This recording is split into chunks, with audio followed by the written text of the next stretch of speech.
Hey everybody, this is Rydo and we're back to another live stream of video game news. Today is Friday, May 24th, 2024. I am running into issues, unfortunately, with OBS, and I'm on I think the second to newest version of it, and this probably has more to do with Windows 10 than it even does OBS, but OBS is running into problems with it, certainly.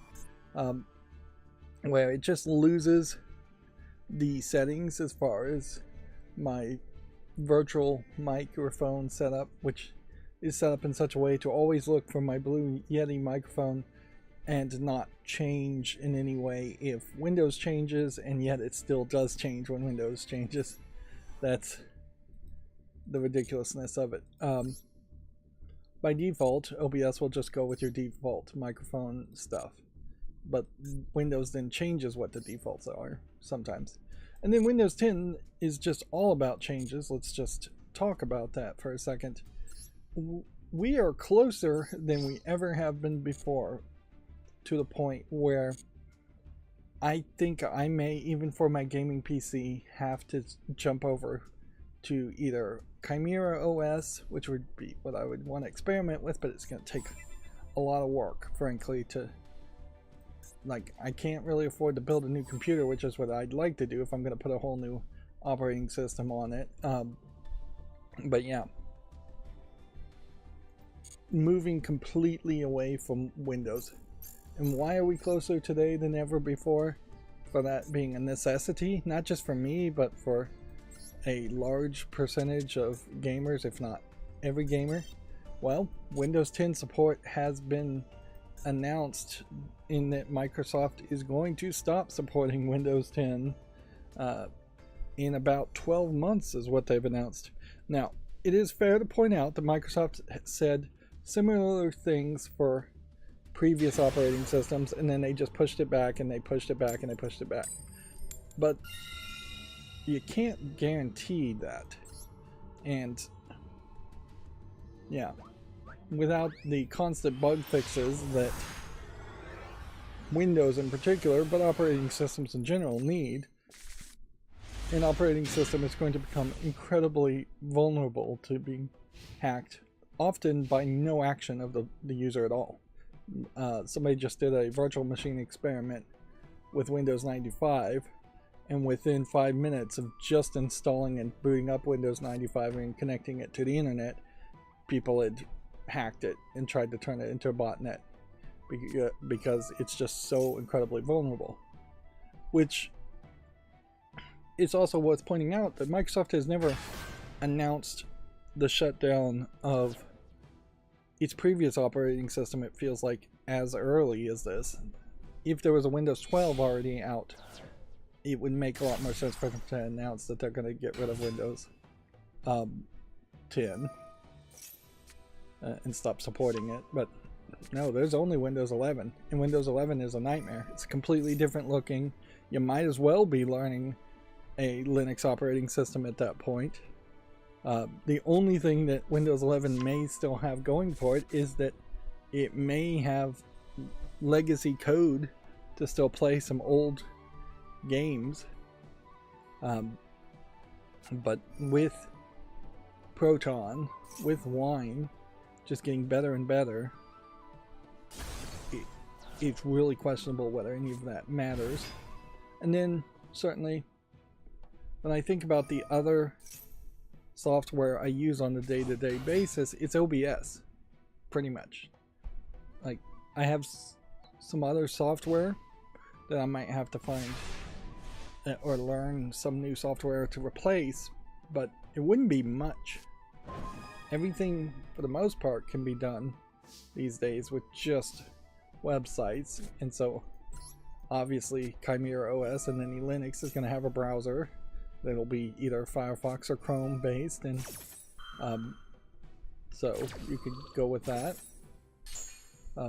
Chromium based.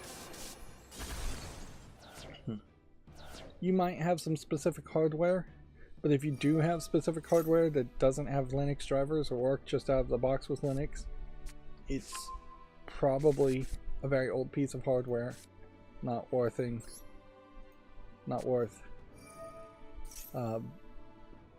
really keeping.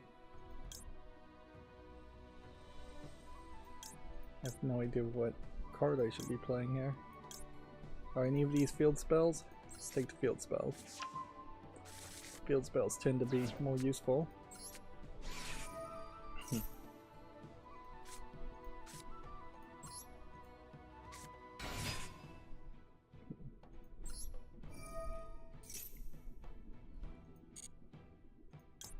So, yeah.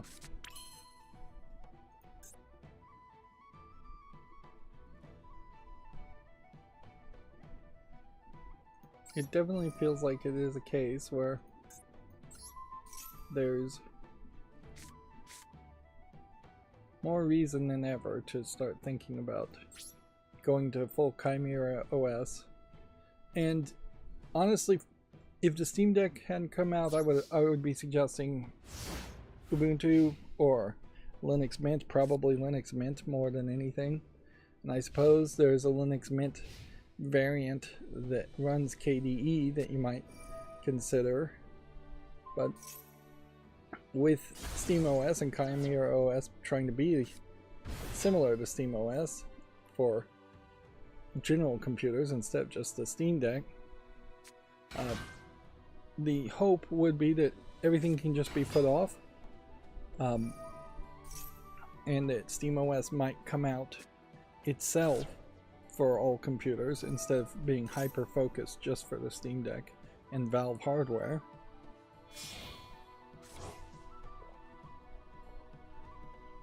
But yeah, at a certain point, if SteamOS is targeting every single computer game being compatible if it's installed on a AMD 64 type computer instead of the slightly weirder chipset and setup that the Steam Deck has, there really is no need for Windows.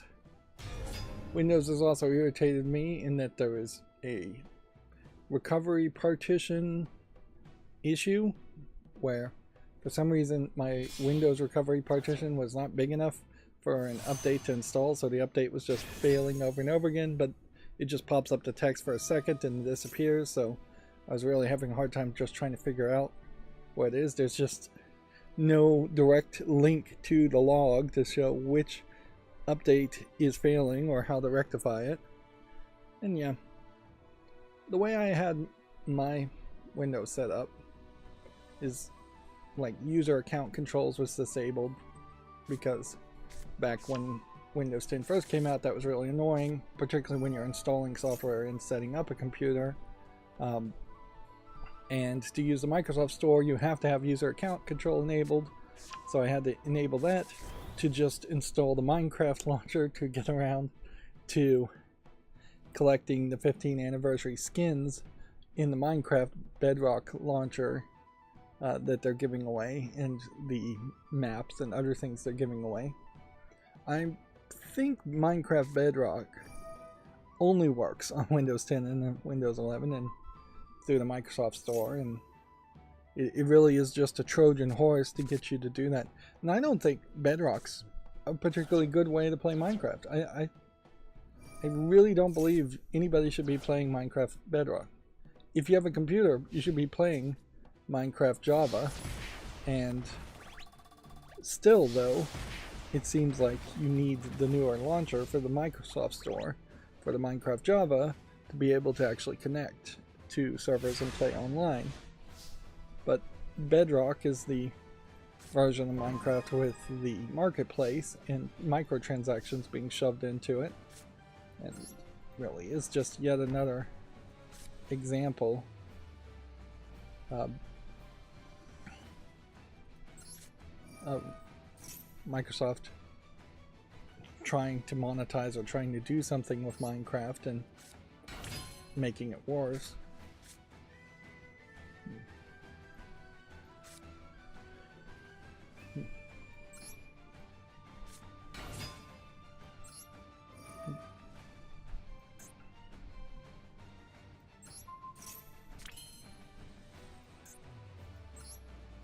Yeah, so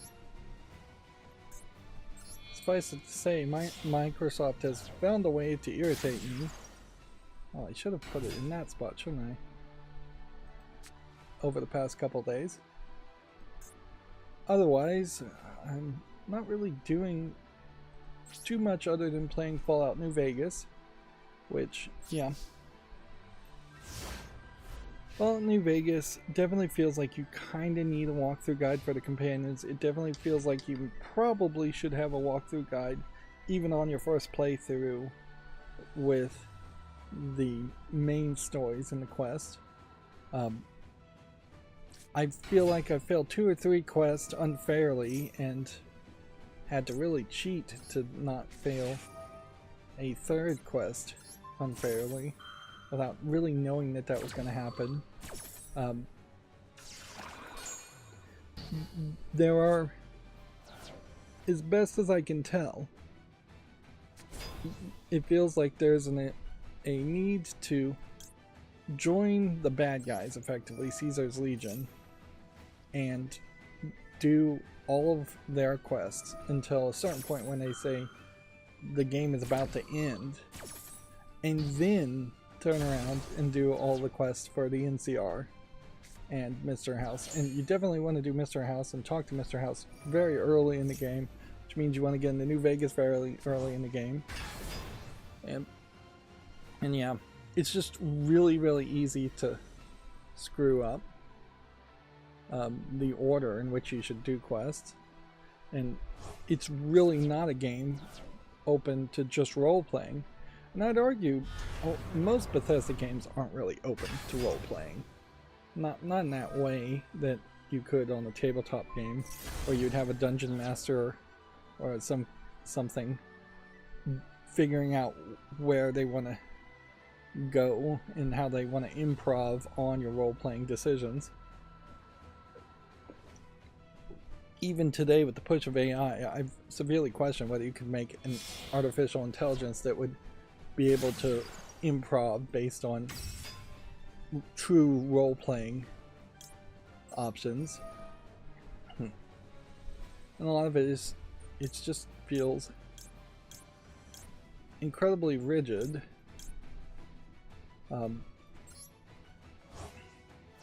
As far as what is in the game and what they, and that rigidity doesn't lead towards what I would want it to lead to. Like, it doesn't lead towards good content. Now, I've said this before, maybe in the pre-records, maybe in the live streams, but it's just kind of pointless to have shopkeepers walking around and finding beds and having to find them in their beds, and then having toilets in every single building when there's nothing in the toilets. Meanwhile, just having a shop in every location is actually missing, and having unique items at the end of every dungeon and labyrinth, for the little dungeons and labyrinths that exist here, is missing. I did find a vault in Fallout New Vegas called Vault 11, and I don't want to spoil anything too much here, but at the end of it there is one of those animations that you really should see a lot more. Just, it is a projector projecting an animation on the wall, there's voice acting, it sounds interesting, and just like it's just talking to me and doing the voice acting around it. And boy, when I hit that section, I'm like, oh, this is what this whole game should have been, is that it should have that Fallout feel from Fallout 3, and it should let's see what happens if we do this. No, that didn't work. I was hoping this would have gotten stronger every time somebody attacked. But no.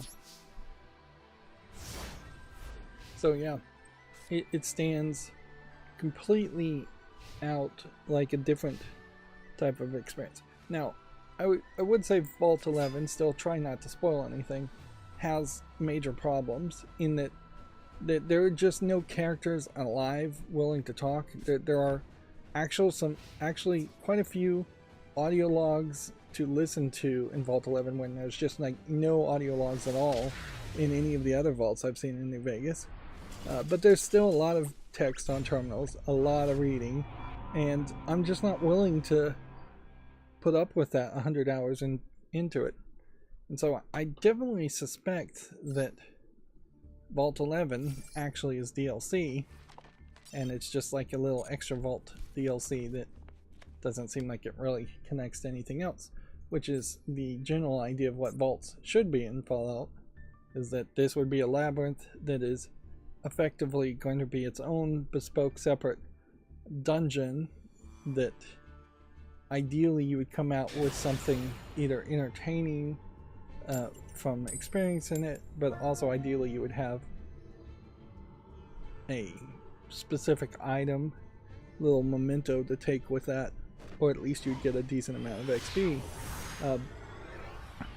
In New Vegas, Vault 11, I don't believe gives you an actual quest. I don't believe it gives you a significant amount of XP. It does give me a little bit of entertainment, though, so I am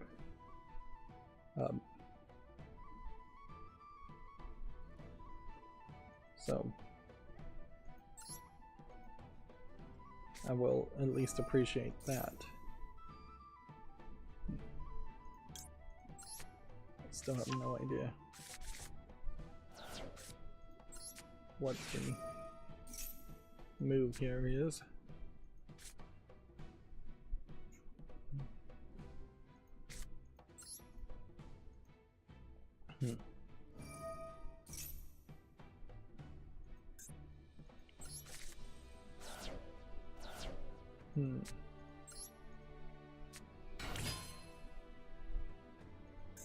So yeah, and I think that's pretty much all I have to say about Fallout New Vegas. The vast majority of the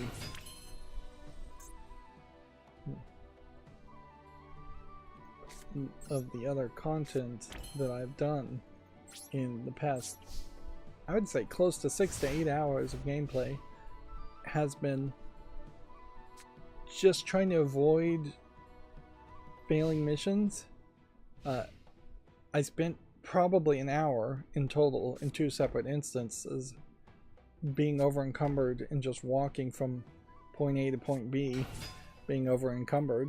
A lot of collecting of vendor trash, probably not for good reasons, just trying to do some crafting. All of the crafting recipes I have are pretty terrible.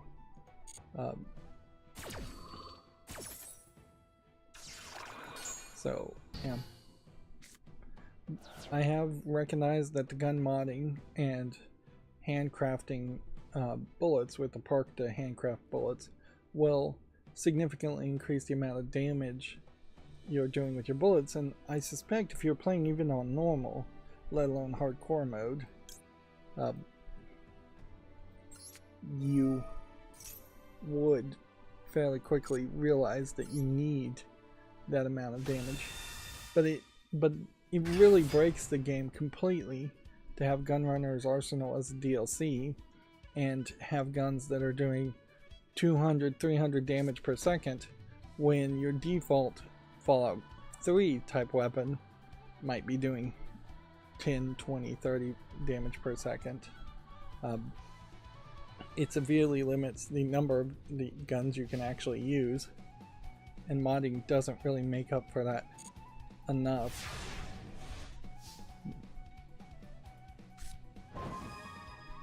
So, yeah. It definitely just feels to me like Obsidian wanted to experiment with making custom bullets and modding guns as probably a sales pitch that they made to ZeniMax as the publisher, and then they effectively got forced into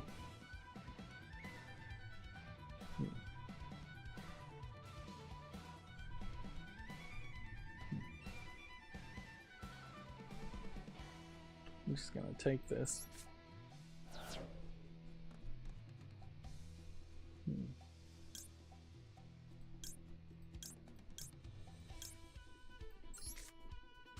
I thought I was gonna summon that, but no such luck.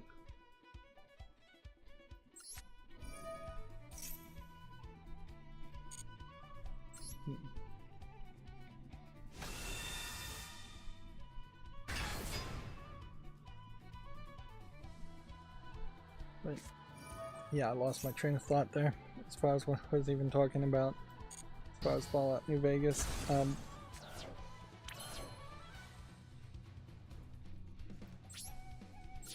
But yeah, I spent a significant amount of time most of yesterday just wandering around, accomplishing very little.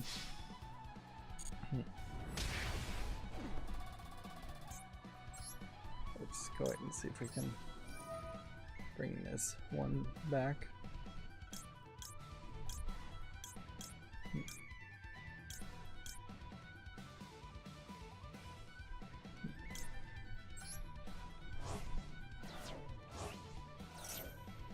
I severely question whether there actually is any more locations. I've already found 125 locations. I'd be surprised if there's barely 150 locations in all of New Vegas.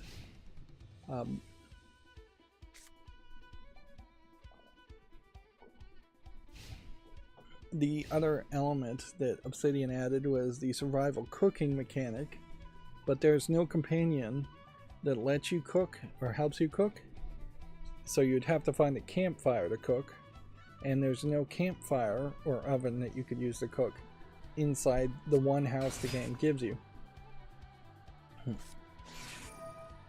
One thing Starfield certainly could have had on its side is the fact that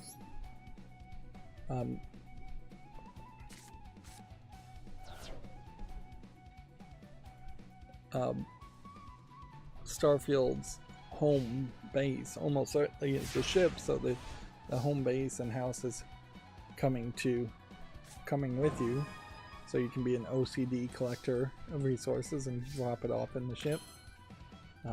But for Skyrim, Elder Scrolls games, and for Fallout games, you need multiple choices of houses. Fallout 3 does the housing way better. You have at least a couple places where you can have a house and multiple ways in which you can decorate the house. There's no real decoration in New Vegas of the house you get.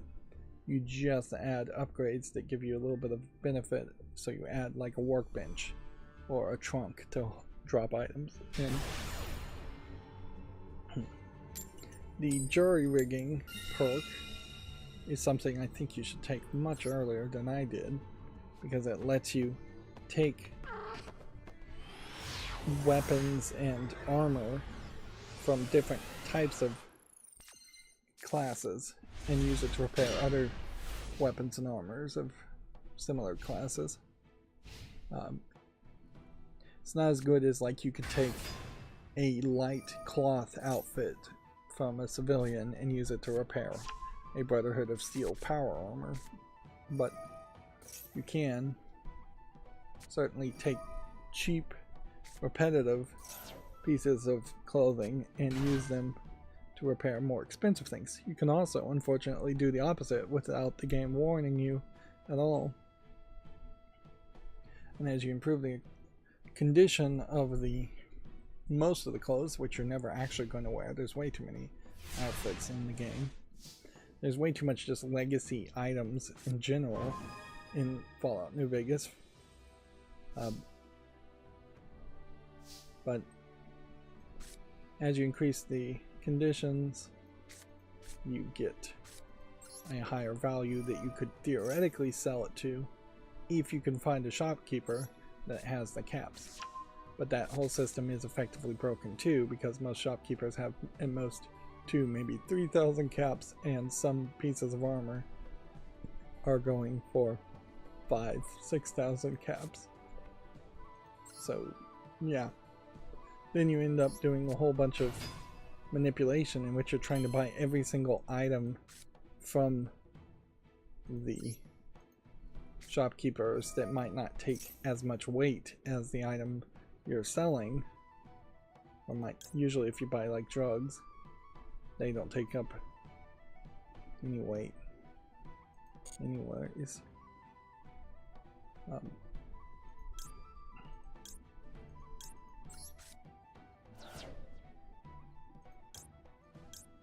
see, can we summon?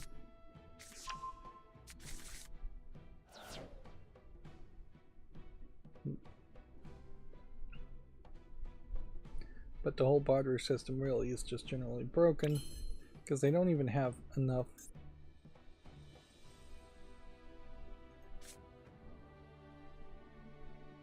they really don't have even enough for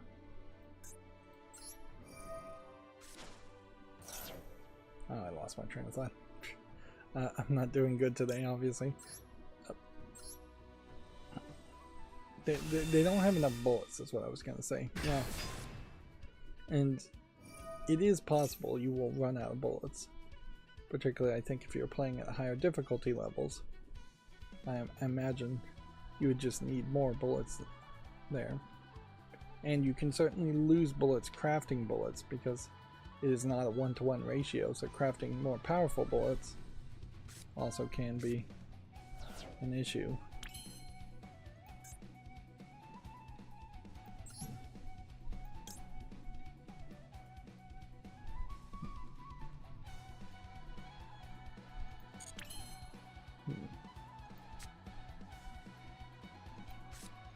Just go ahead and summon this, I guess. Set this. Let's go ahead and activate this.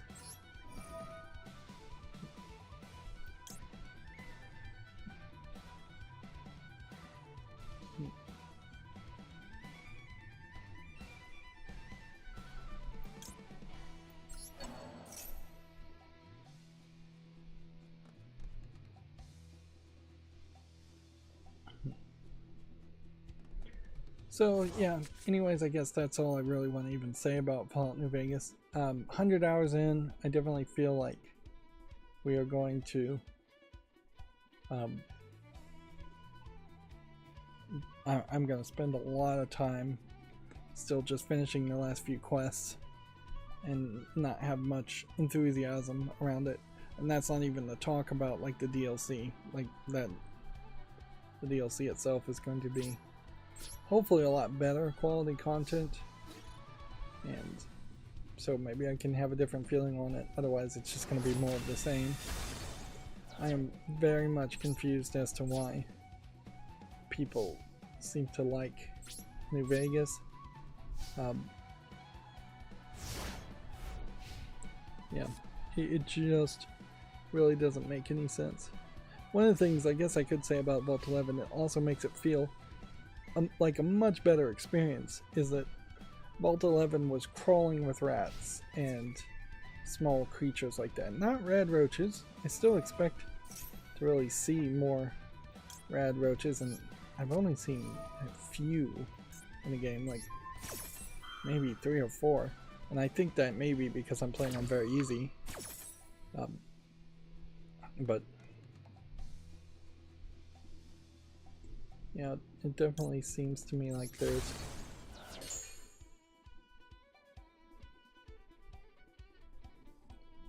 there should be more small creatures that you can shoot and kill and get XP on.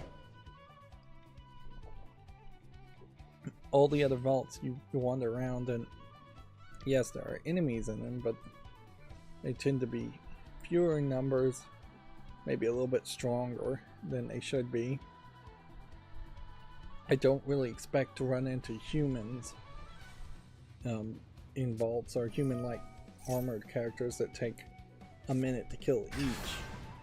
I expect to see that kind of content outside in the wasteland, and that's not what I'm seeing.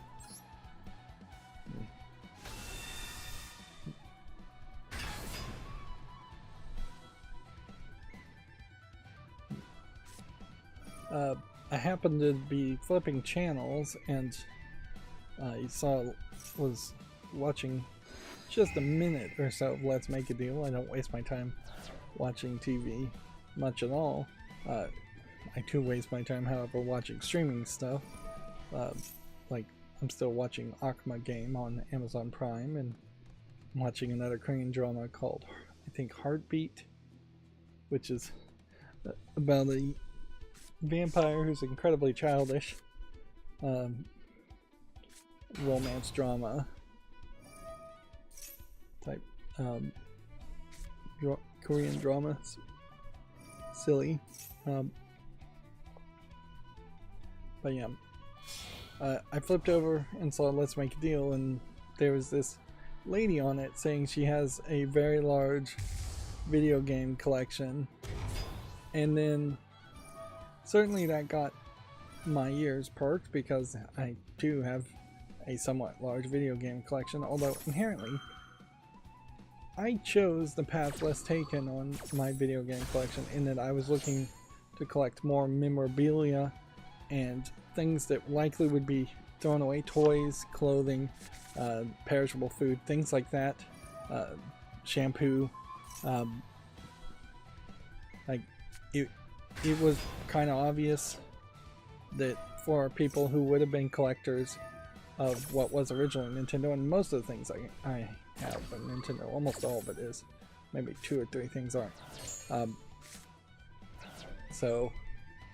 But it was kind of obvious even then that having an NES or having every single type of the Game Boy, particularly the Game Boys, once they started getting crazy and you'd have 12 different shell colors of plastic with the exact same hardware on the inside, there definitely was fairly obvious that those collectors would get that.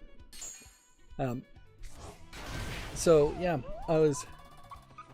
I think Wayne Brady is kind of a video game fan. Inherently, I think everybody is of a certain age, and so they seem to spend quite a lot more time talking about video games than I would have thought. But all she kind of listed was NES, Game Boys, Super NES, Wii's. She said all the types of Wii's, or all the types of Wii U's. I don't know if there ever was any limited editions for Wii U's. There may very well have only been one. But then Wayne Brady goes, "What about the ColecoVision?" And she just goes silent because she doesn't have anything before the NES. Which, in fairness, if you are going to be a systems collector, you probably have not crossed over to the elite level of system collecting until you do have something pre-NES, or you're going to many different regions. If you told me you had the NES in box for the release in like Europe or South America, if that would be more surprising. But yeah, or even having like a Famicom in box would be really valuable for a systems collector. But yeah, if your entire collection really was just that you had a lot of money and you could go to Toys R Us when Toys R Us was existing and buy every single system from Nintendo, you're doing good. You're better than non-collectors, certainly. Particularly if you've got it like in box and in good condition. I think mint is probably asking too much for most game consoles, but yeah, there's also a lot of people who will have collections, and I don't want to be a gatekeeper and elitist and say your game collection isn't a game collection, because you could really just have an Xbox Series X and a PS5 and say you have a game collection. You could just have an Xbox Series S and say you have a game collection if you want to. I don't want to be exclusionary, but the true collectors are going to have to go out of their way to get rarer items. I heard of somebody still having their PS2 and still playing it. That's very believable. It's, I think, very doable that you can have a PS1, PS2, and it would still be playable and work, and those discs still will work. There's no online servers or check there. I've heard of people have NESs that still work, which in part that's, I imagine, due to the fact that the NES doesn't have any capacitors or batteries that are really likely to fail.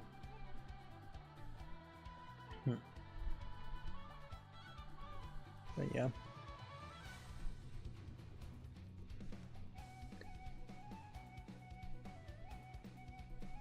But it is intriguing to see how much gaming has become a mainstream, in that you have fairly old adults, and young adults, but not that young, talking about video games in a respectable manner, in a respected manner. It's not just, oh, you're a nerd, oh, you're a geek, why don't you go out and date, and I bet you don't have a girlfriend type nonsense that you would have heard 5 years or previous even. And you definitely would have heard that. And even in that, Wayne Brady drew a line and said that his friend, or whatever, his subordinate actor, was a nerd because he actually built his computer, whereas Wayne Brady just had somebody build him a computer. So the act of actually building a computer, which is honestly older than gaming, has failed to gain mainstream attraction, which is fair enough. Like, there are definitely still situations where I'd encourage people to build a computer, but for the price, Steam Deck in particular, and I gotta keep beating this drum.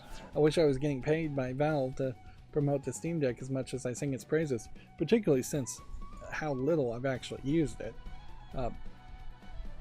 But yeah, $600 for an OLED screen, Steam Deck is going to be a lot cheaper than trying to build your own computer. Of course, you may not have that same amount of storage or space or speed that you would want, or you may not have the highest of graphics cards, but all of that may not really be that useful. I would still argue the Steam Deck is a little underpowered in its 1280 by 800 resolution. I would like it to be 1920 by 1080p resolution. I imagine there are people who would love a 2K version and a 4K version, but on that tiny screen of it that you would squeeze in 7.5 inches or less, 2K is kind of ridiculous. And so that's where the majority of your money would go for paying for or building a computer, is that you're targeting a TV or monitor that can do 2K or 4K, at least in theory. So you're putting a much more expensive, much more powerful graphics card in your computer for that. As far as CPU and RAM, yeah, I doubt you're going to significantly see a big difference unless you're rendering video for more powerful CPU and more RAM. But you do need more CPU and RAM compared to the Steam Deck. If you're going to do the higher resolutions, you have to make your CPU balance to a 2K or 4K or even an 8K system. But most of that is going to be fairly overkill for most people, I would imagine.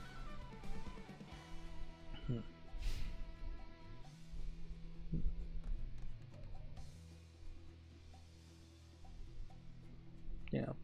Monday in the United States is Memorial Day. I will go ahead and mention that just to say my schedule is not planning to change any My schedule is fairly inconsistent anyways, but yeah. I will be streaming on Monday, or at least I intend to. I was speaking about game collections. Here we can see YouTube Gaming showing 2 of the rarest GameCubes ever made. Yep, which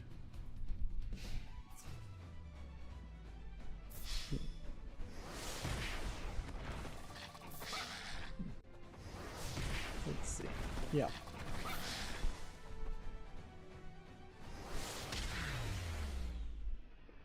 So, yeah, that's interesting that apparently they made one of each of these.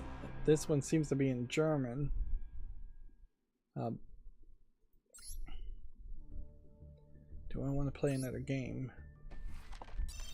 What I desperately want here is a quick disconnect to just, nope, you know what? Through losses, I've made it to this point. I don't care to go any further. I certainly could go further and get pathetically small amounts of gems, but that is not fun. Meanwhile, the progress here to get to platinum, we are running out of time since today is May 24th to actually get up to platinum, which would mean if I don't get to platinum, I would fall down to silver instead of gold, and then I probably would just fall down more and more. And inherently that probably is going to be what happens as I'm playing less and less of Yu-Gi-Oh! Is that I am just going to start falling down low and low in ranked. Which I don't know if I really need to play ranked at all. I think I do, but I'm not 100% sure.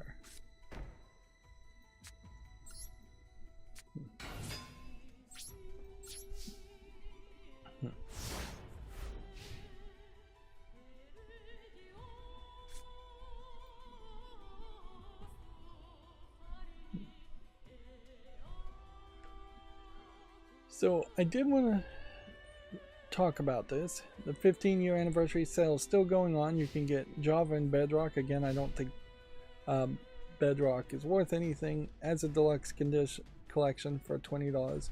Or you can save yourself $5 and just get the launcher, which is free really, and Bedrock, which isn't worth anything in Java. What you get with the deluxe edition is 1,600 coins for the microtransactions, 5 maps, 5 persona items, 3 emotes, 3 skin packs, and 1 texture pack.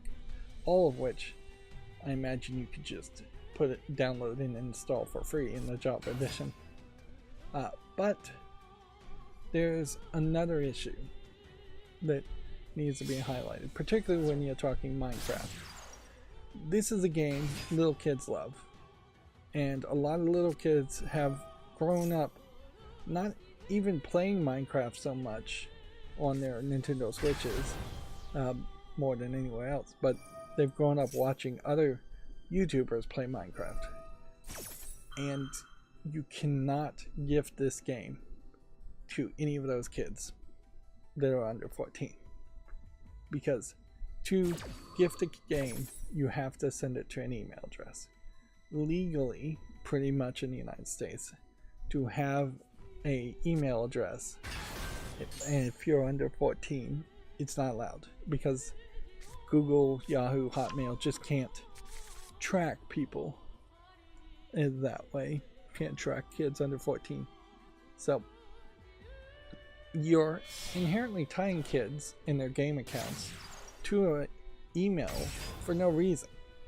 We need to rethink the idea of having an account. In this case, it would have been a Microsoft account, without requiring emails. And even Microsoft really wouldn't be for that, because Microsoft also can't make an account for people who are under 14 and track them. You can make accounts, but they just won't do it because it's 100% not profitable for any company to give kids under 14 special accounts. so that wouldn't be tracked.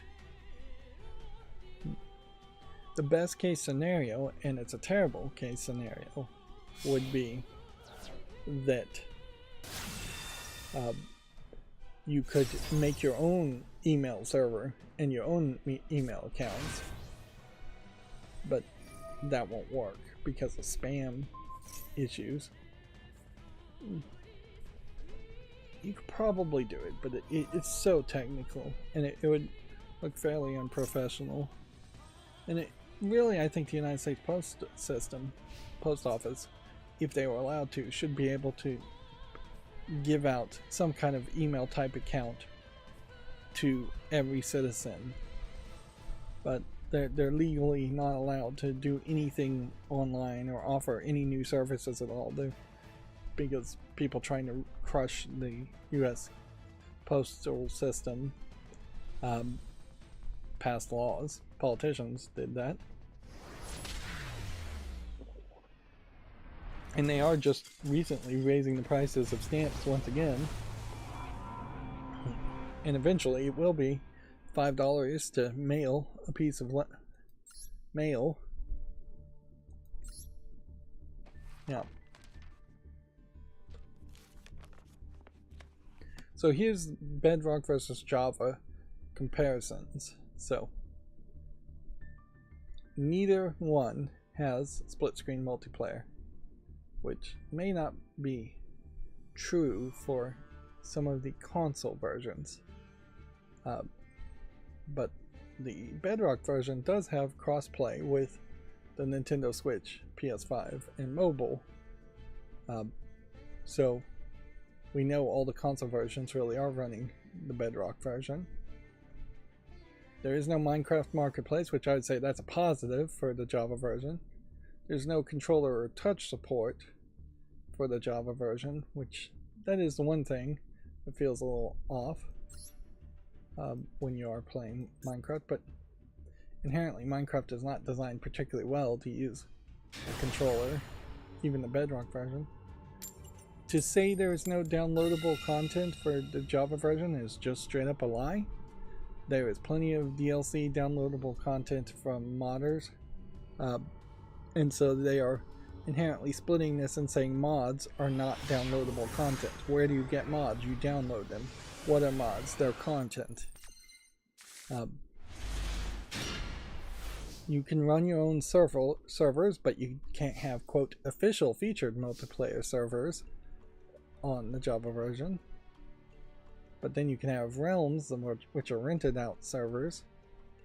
Apparently they're saying you can host your own server on Bedrock version. I question if that's the same experience as it is on Java, though. No achievements and trophies if you care about that. And then there's no parental controls with a Microsoft account on Java. And apparently there's no ray tracing on Java, which that's the first I had heard of that, and I'm pretty sure that's not accurate either. So on the face of it, the sales pitch definitely makes it seem like Bedrock is a much better version to have. In reality, I still think if you were to sample enough YouTubers, you would find that there is the vast majority of them are still playing Java versions. Just for the fact that the Java versions would be the mods and content in which people would release the newest of new content.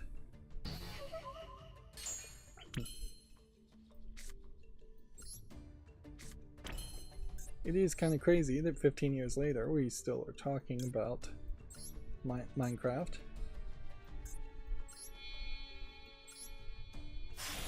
And Minecraft numbers, and Minecraft's not on Steam, so the sales numbers are uncertain as far as where it would be as far as the 24-hour peak or an all-time peak of players. We could only possibly guess it's somewhere above Terraria's numbers.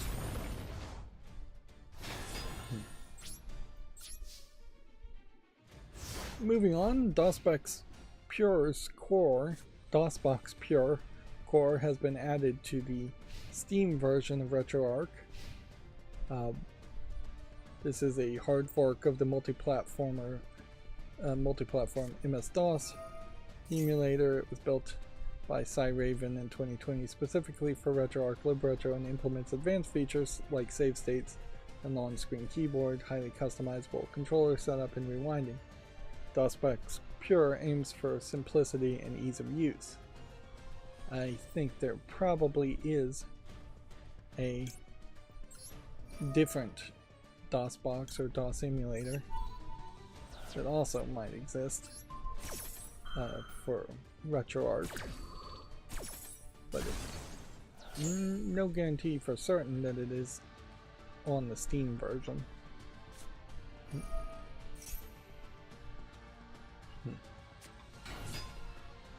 Yeah, I imagine there still are some cores that aren't on the Steam version, but I imagine there's a decent number of them that are.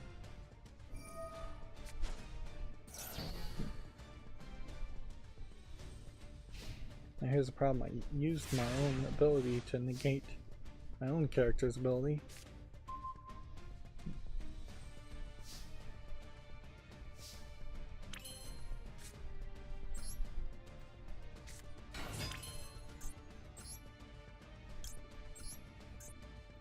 I'm hoping here that he would just give up.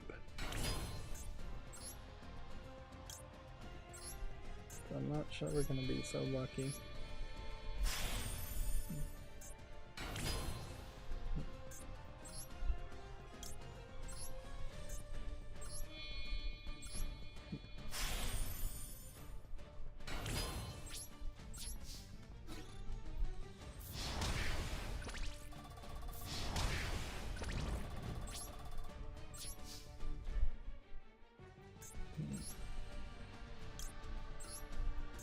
Yeah, and this needs to be the last game for today. At this rate, I'm still just playing an hour of Yu-Gi-Oh! At the beginning of these streams, and the thought was to play a little bit less. But I am actually motivated here to try and get up to Platinum. That'll save me work in the long run. But I probably would have to play off screen, too. Like, I need probably 9 victories in a row, which is unlikely to happen, so even more than 9 victories.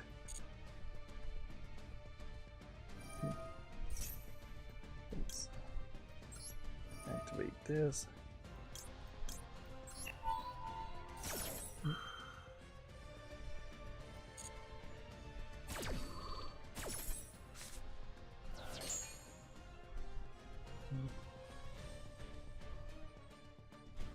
So, GameDeveloper.com has an obituary for the Judgment actor Akira Nakao.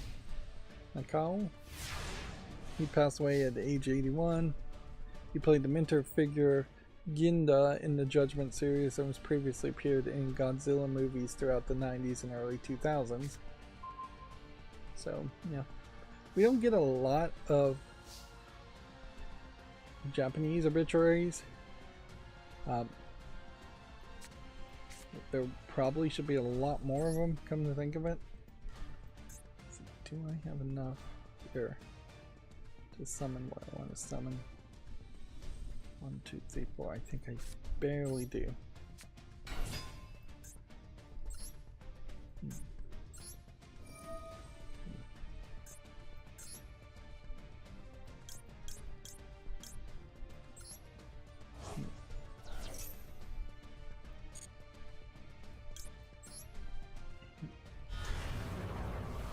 One would assume at 81 he died of what would be called natural causes. Yeah, it says he had heart failure, which I guess we technically call that natural causes. Wow. Apparently I just finished the practical exam.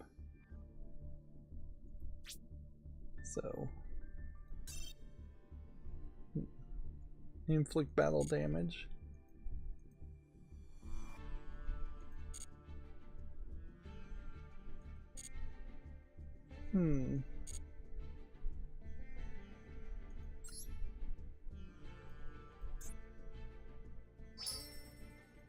So we have to go back to the menu to unlock this. And we'll do the academic exam later, and I imagine this will just be a whole bunch of more things you have to do. I bet this just goes on forever, and that they've created a system here which is a different level up system than just the basic level up system they had originally, which is just winning. Now I do have 40 days left on this, so there's a decent chance we would get all the way to 100, but maybe not. Yeah.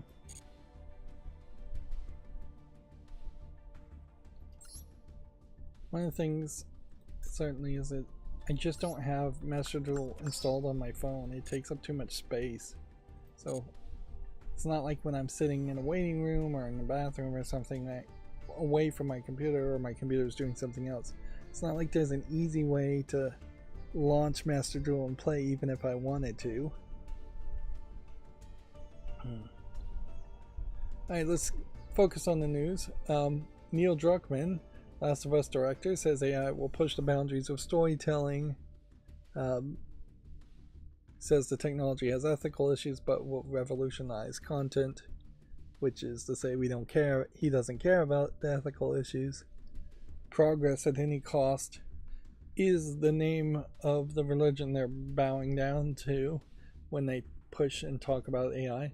Although pretty much it is also just steel manning fallacies of this nebulous fictitious concept.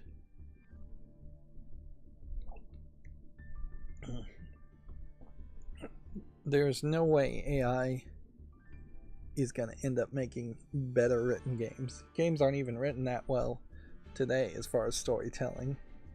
But there's no way with the current technology we're going to see great stories being told. Even in short stories, let alone medium length stories that video games would need, and definitely not in great long novels. Yep.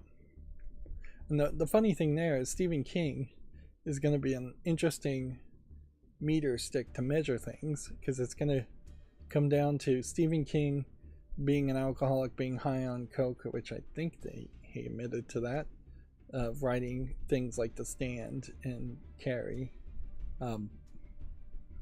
even in his inebriated state.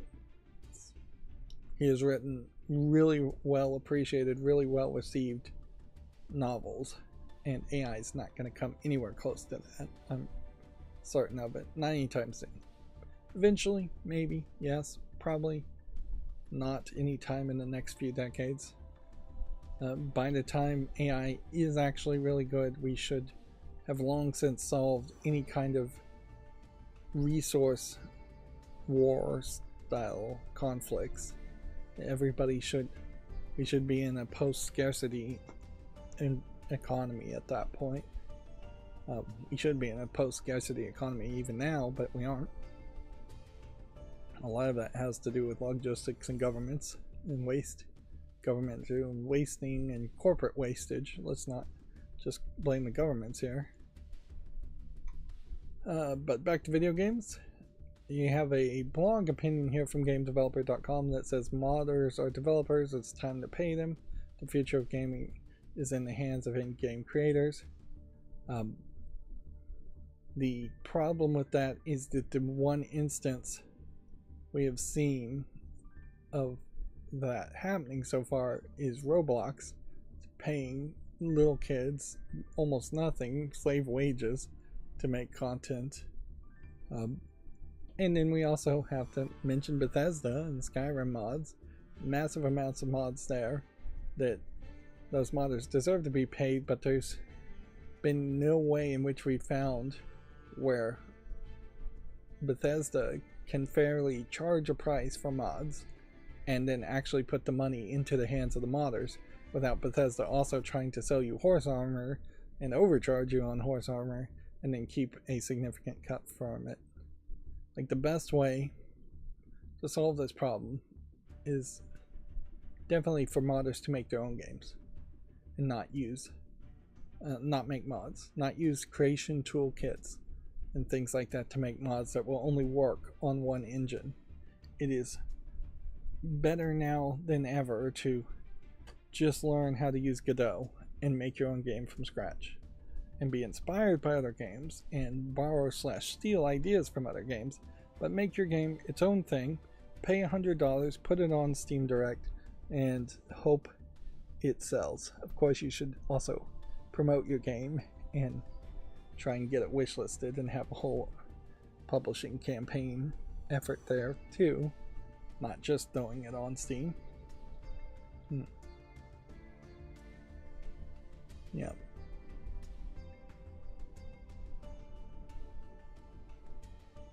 The teams of mod authors in Feed the Beast, apparently they were bought out by Microsoft, were they? I'm not sure if that's what that's saying or not. I'm trying to skim this article, but you know, the Feed the Beast mods from Minecraft have their own issues in that they are attractive and well-known mods, but they also are fairly unbalanced as far as what a reasonable playthrough for Minecraft should be. Feed the Beast just always devolves in the back half of the game, with you having numbers that go up into the thousands, if not the millions, of energy or items, and it just makes the scale of the game crazy. That's why the basic Minecraft game without any mods keeps everything fairly simple. Stacks of 64 blocks, for example. And then there's a lot of automation that tends to be in Feed the Beast mods also.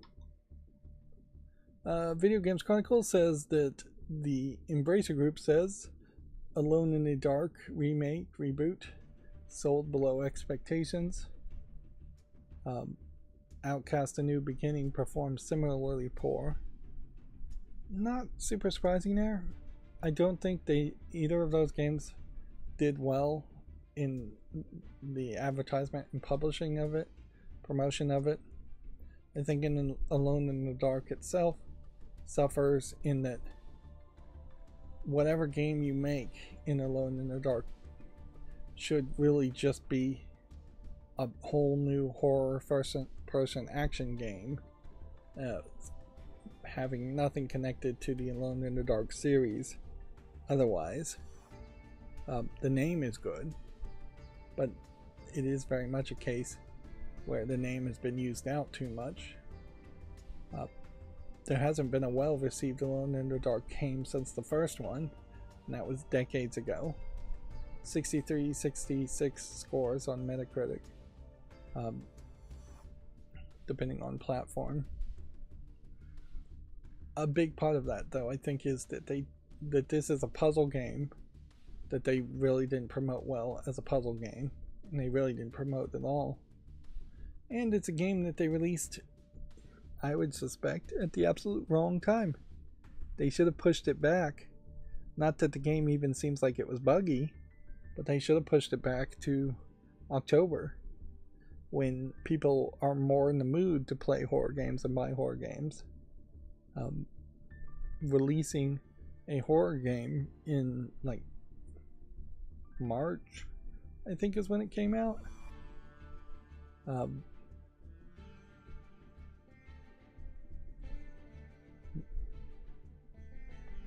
But yeah, so Embracer Group doesn't seem like it knows what it's doing, really, as far as getting enough games made in the first place, or promoting the games and advertising the games. The smartphone Dragon Quest Champion game is going to end service on July 30th. There's undoubtedly, I believe, too many Dragon Quest games. It was crazy a couple of years ago when they said they had 12 Dragon Quest games in development. Dragon Quest, the main Dragon Quest game, sells like hotcakes in Japan. It's the best-selling JRPG out there. They should just focus on that, and if they're going to make 1 or 2 spin-off games, they have to be very much well thought out. But yeah, I don't think spin-off games, even from super successful games, will work. Relic has partnered with an investment firm to go indie again. Some of this news might be somewhat old. ESA, the Entertainment Software Association, has appointed Sue Madden, that's a coincidence, as the new executive director for ESA Foundation. Under Madden's leadership, the ESA Foundation will provide new grants and opportunities to future developers, as noted focus on community.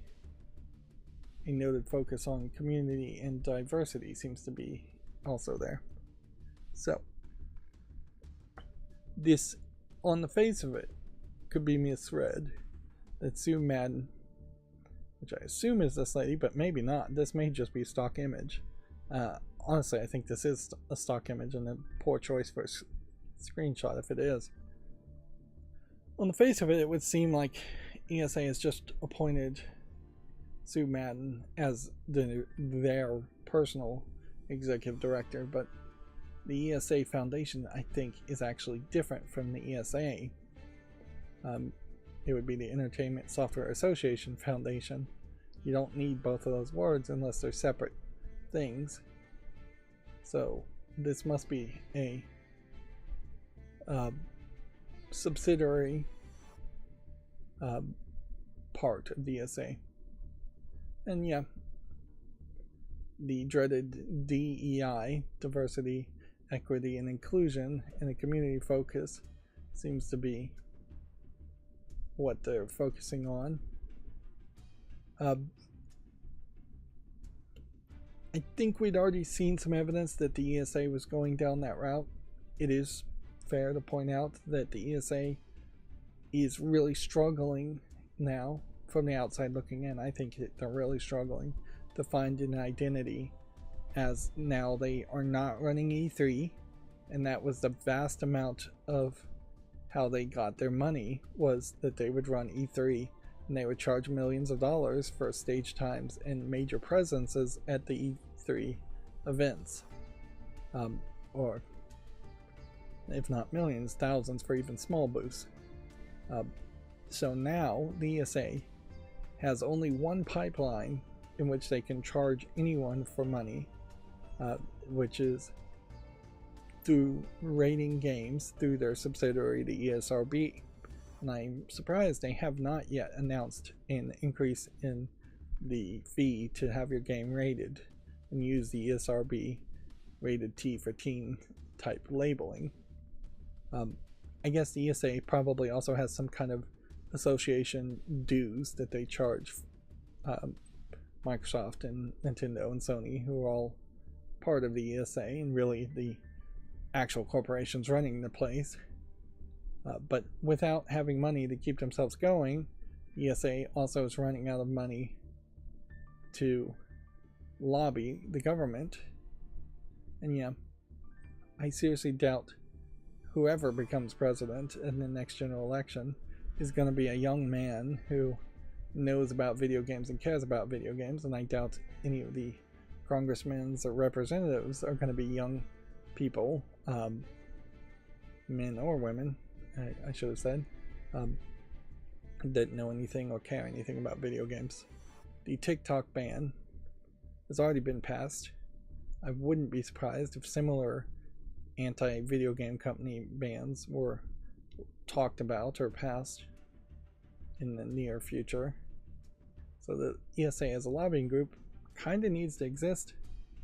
But yeah, it definitely feels like they're trying to find their personality, trying to find where they would be relevant, trying to figure out what they're going to do. A lot of this DEI stuff is not done for any reason other to increase their share prices and make their stock prices more more valuable, more attractive to investors. Although in the game industry it almost feels like they actually do care. And I don't have anything wrong with the general concepts of DEI. It's just a matter of how they implement it, and since they so far haven't done anything, I can't really say whether I think they're implementing it well or not. ESA has been noticeably inactive for as long as I've been following them. Like they really have not done anything at all other than fail to continue to have E3 happen. At some level, I guess the ESRB still has a very puritanical look in how games are rated, and I would argue that it is kind of crazy that you can't have any nudity at all in anything below a teen plus game, when there might be some cases where, you know, a little kid in a E for Everyone game moons somebody as like just a funny joke. That shouldn't immediately knock you up to teen plus because you want to do a mooning joke, or group bathing in a Japanese game where it is very much culturally acceptable for women or men of the same gender of many different ages to bathe in public bathhouses, and yet that still has to be censored just to get an appropriate rating in the West by the ESRB. So yeah, their censorious nature is about the only thing I've had a problem with as far as the ESA and their subsidiary, the ESRB, so far. GameDeveloper.com also has a headline here that the Hooded Horse CEO, which I've never heard of this company, says, "Forget success, judge publishers on how they respond to adversity. When I talk to developers, I tell them it's a little unfair to judge us by manor lords in the way that you're being way too favorable to us." It's an interesting thought, certainly. Now, and in fairness, I think this is, just from the headline, a very good argument to make, is that if you were shopping for a publisher and not just desperate for a publisher to pay you to make a game and taking whatever offers you can get, if you had the ability to shop around, which most game developers don't, looking at what a publishing company does when there is controversy, when there is trouble, when there's low sales, those markers, those red flags, are much more useful to know about than a publisher who is just lucked out and had nothing but success and then done right by its developers because it's had nothing but success. That whole Frogwares mess comes to mind as an example of publishers and developers running into conflict. But you could also just look at Microsoft, Xbox. Xbox effectively is one big publishing company, and the second it ran into the slightest bit of adversity in the sense that it couldn't report high enough profits to the shareholders, it laid off and shuttered a whole bunch of companies.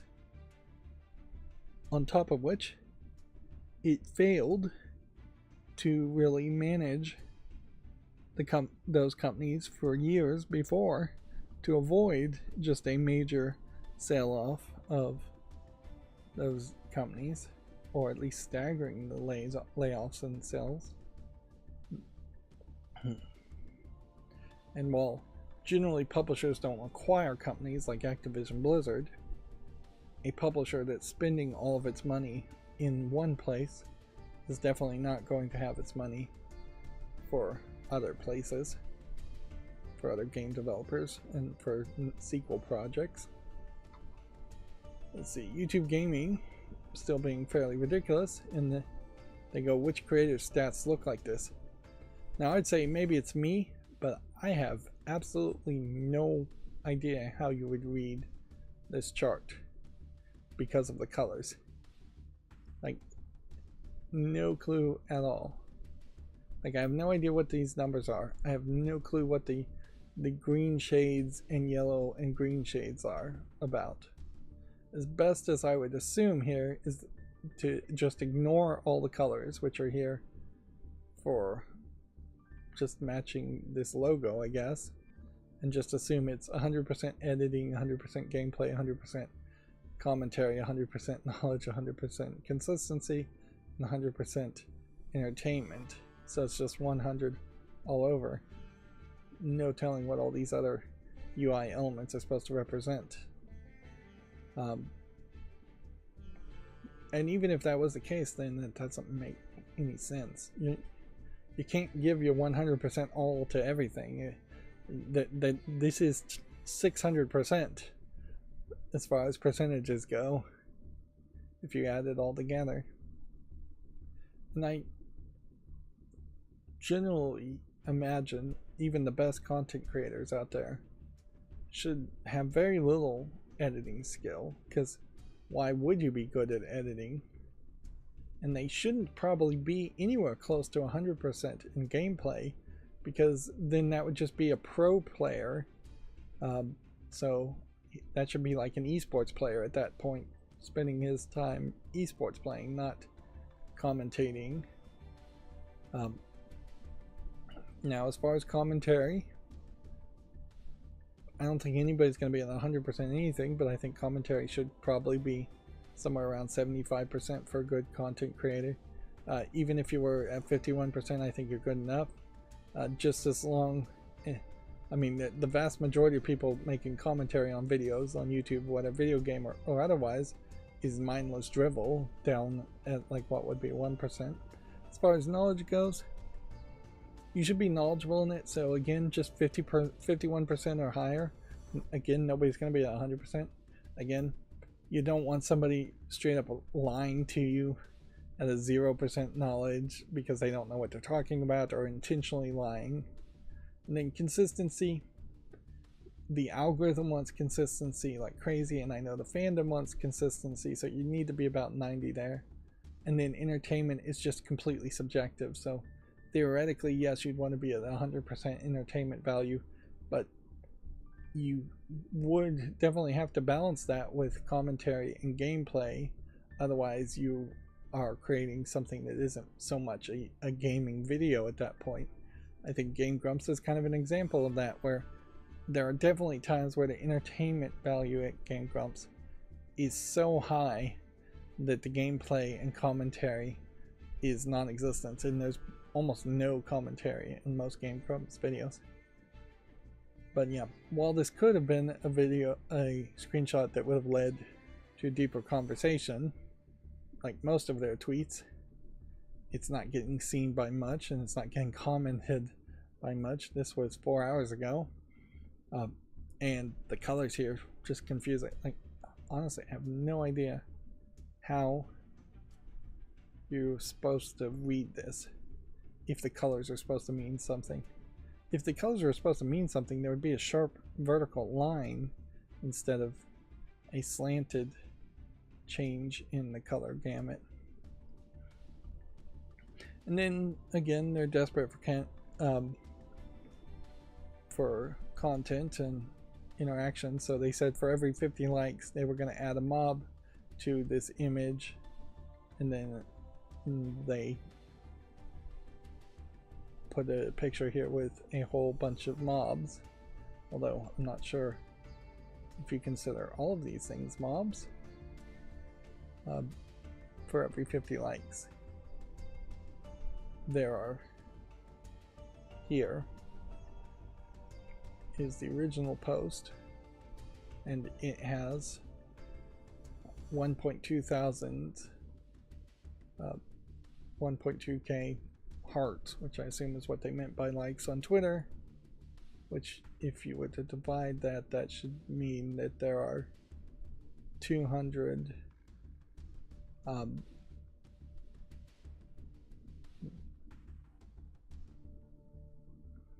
am I off here? 24. There should be 24 mobs here. Let's see, 1 2 3 4 5 6 7 8 9 10 11 12 13 14 15 16 17 18 19 20 21 22 23 24 25 26 27 28 29 30 30 31 32 33 34 35 36 37 38 39 40. Seems like they literally just made 40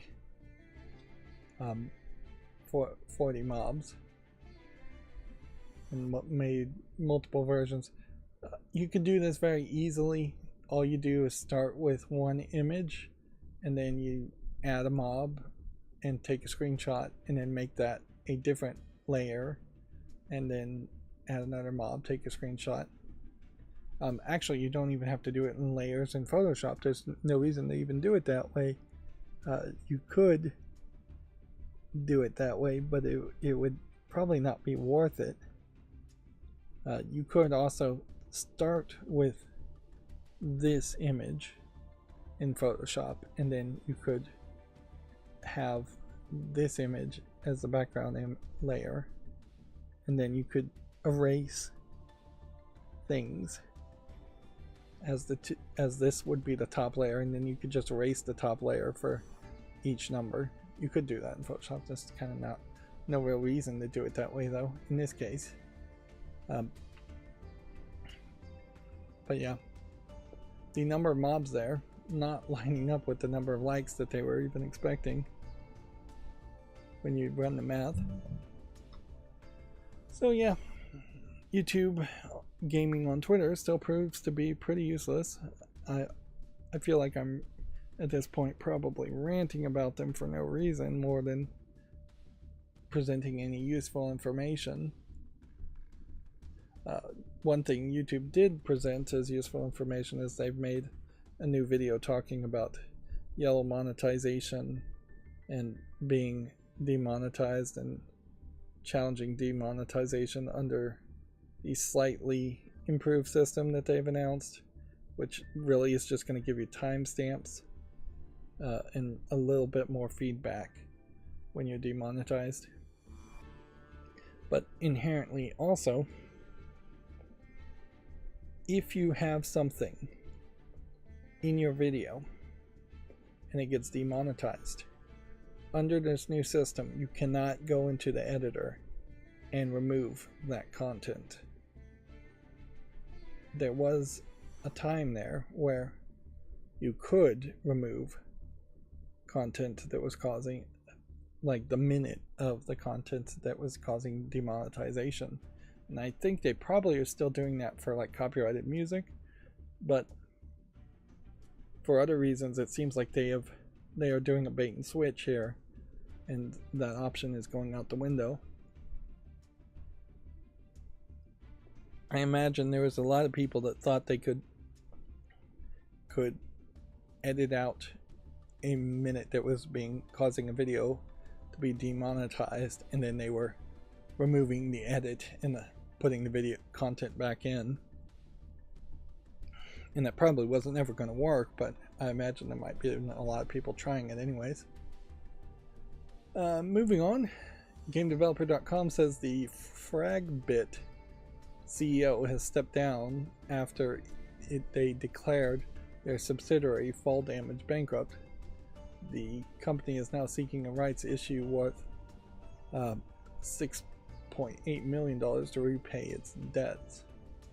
So, from what I'm getting from here is Fragbit as a company bought Fall Damage and is now trying to sell off any IP that Fall Damage has to recoup the losses of Fall Damage being underwater and declaring bankruptcy.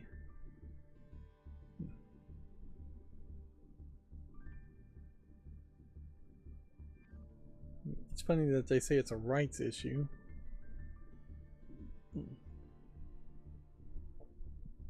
Yeah, and this seems like this is a little inside baseball for me.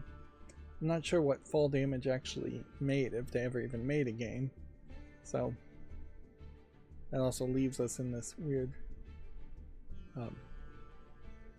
Alara Prime. Yeah, I've never even heard of a game called Alara Prime.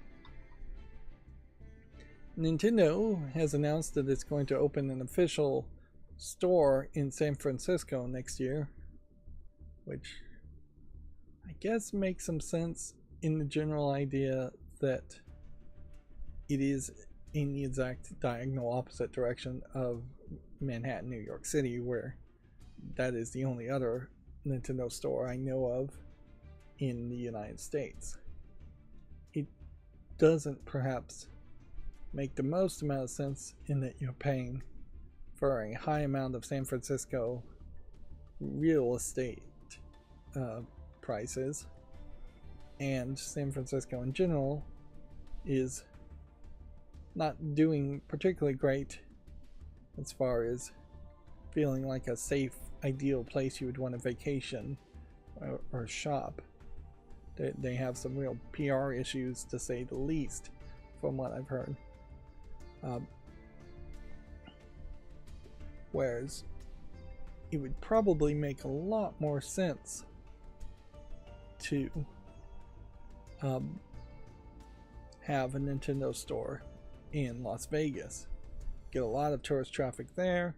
You could have the store inside of a casino. It would be very safe and secure, and it still would be roughly in the same direction, kind of, but not really, in the middle of the United States.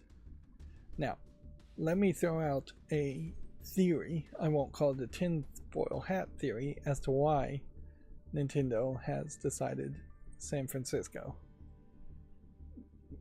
The Japanese, Nintendo's a Japanese company, are very, very comfortable with their high-speed rail and bullet train technology. They love it quite a bit. Recently, which is to say, over the course of the past 2 presidential terms, there has been a major push to fund high-speed rail in the United States.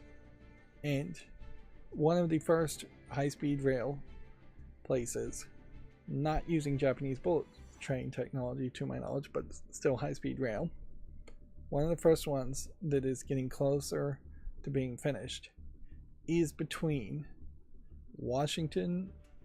Redmond, Washington State, or Seattle, Washington, and San Francisco, California. Nintendo of America is in Redmond, Washington, which is just a subsidiary of Seattle, effectively. It's on the way. So, it would be incredibly convenient in a Japanese company's mind if there was a bullet train to jump on at Nintendo of America's office and ride all the way down to San Francisco to meet with other people or to check on the Nintendo store. And I imagine Nintendo of Japan is thinking, well, if San Francisco has got this new high-speed rail, obviously all the Americans everywhere are going to ride it and use it, and it's going to bring a ton of foot traffic to the Nintendo store. I think they're wrong about that. I think they're misunderstanding the situation quite a bit. But that would be my theory there, is that the high-speed rail sold itself as being very attractive to the Japanese Nintendo company, and that's why they picked San Francisco. It might also have nothing to do with the rail. It might be that the Japanese just have a very different feeling and opinion on San Francisco because they may just have a different experience there, or they may be thinking of a San Francisco from 10 years in the past. It is also just a question as far as where else are they going to put it. I would say Las Vegas. You could put one in like Oklahoma City. in the middle of the United States and some of those flyover states, maybe, but there's just not a lot of foot traffic to those locations. You could put one in Orlando, Florida, certainly,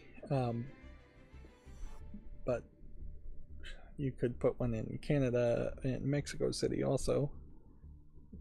But yeah, there's only a few mega cities that would really appeal to Nintendo to put a store in it, until they're really willing to just have Nintendo stores everywhere.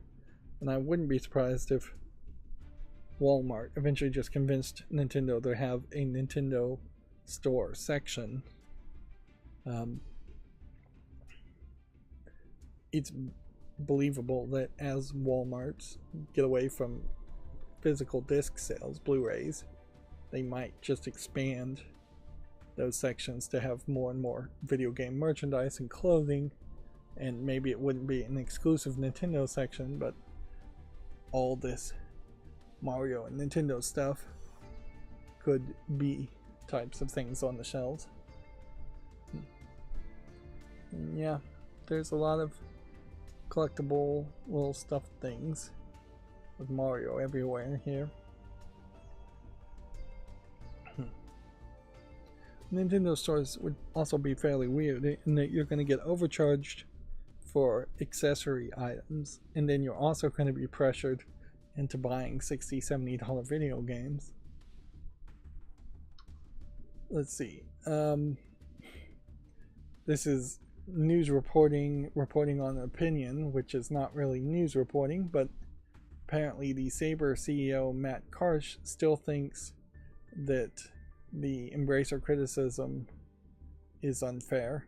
He doesn't think the Embracer criticism is fair, is what it says, but yeah. Anytime you're talking on the phrase fair or using the word fair, you've lost any good arguments that you can be making. And yeah, I think pretty much all the criticism that Embracer Group has had so far has been very fair.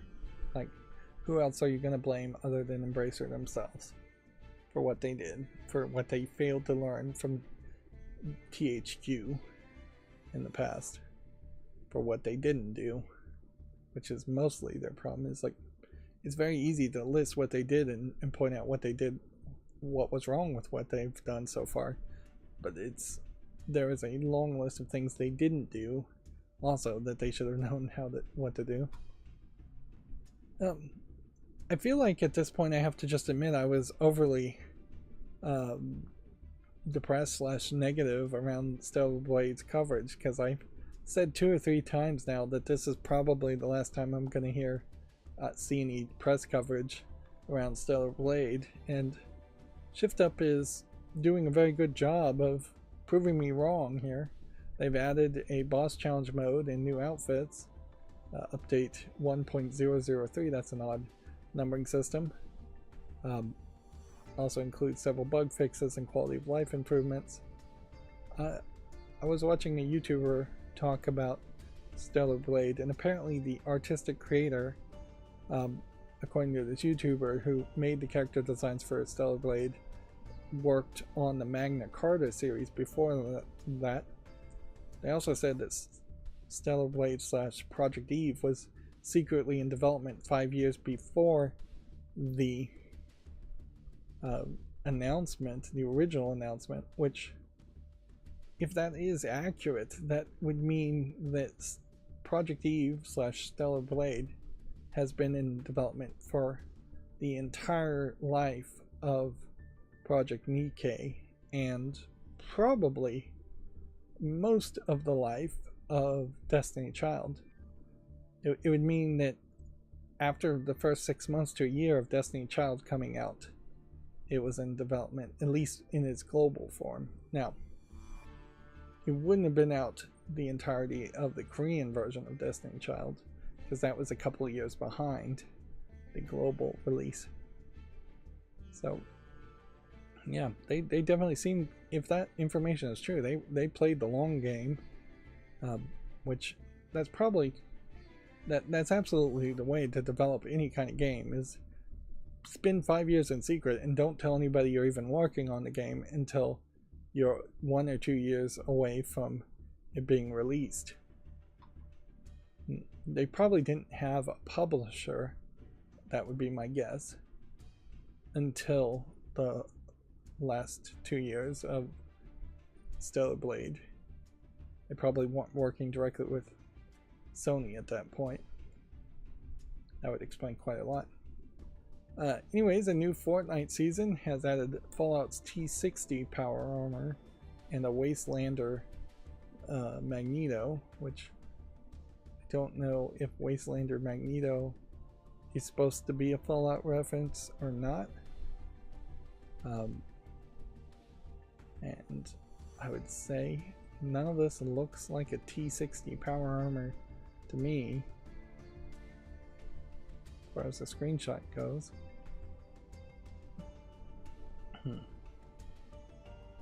Is this supposed to be a T60 power armor? Fallout New Vegas doesn't have a T60 power armor. It's like a T41 and a T50.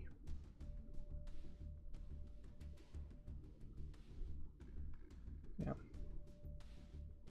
Let's jump through all this.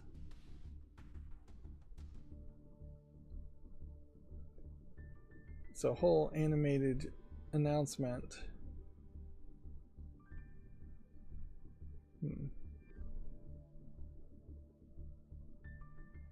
A bunch of announcements of new, more generic characters. Alright, there's a T60 power armor. Yeah, Fortnite is very much just a fairly ridiculous game. At a certain level, I guess, though,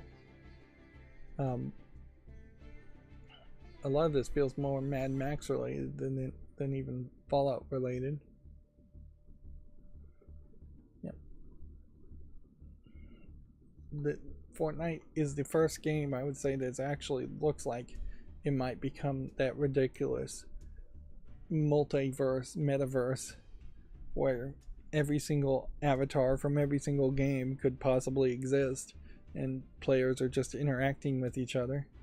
But at the core of it, Fortnite still is just a bunch of people running around shooting each other. So the idea of a metaverse where you could do other things still really has not been proven. It really is just more skins. And then here, the Famitsu sales on Komatsu.com have been updated from the 13th to the 19th. And you can see Stellar Blade once again being highlighted as a screenshot, taking the PS5 version taking the #1 spot, and then Nintendo Switch taking everything to the 27th spot with Rise of Ronin, and Final Fantasy VII Rebirth is way down there in the 29th spot. Biomutant for the Nintendo Switch is new on the 19th spot, and nothing else is new. And Hardware Cells still has the Switch OLED model in #1 spot, outselling by double the PlayStation 5, and Xbox Series X and Series S still seem like they're doing better than ever in Japan, while the PS4 is practically selling nothing anymore.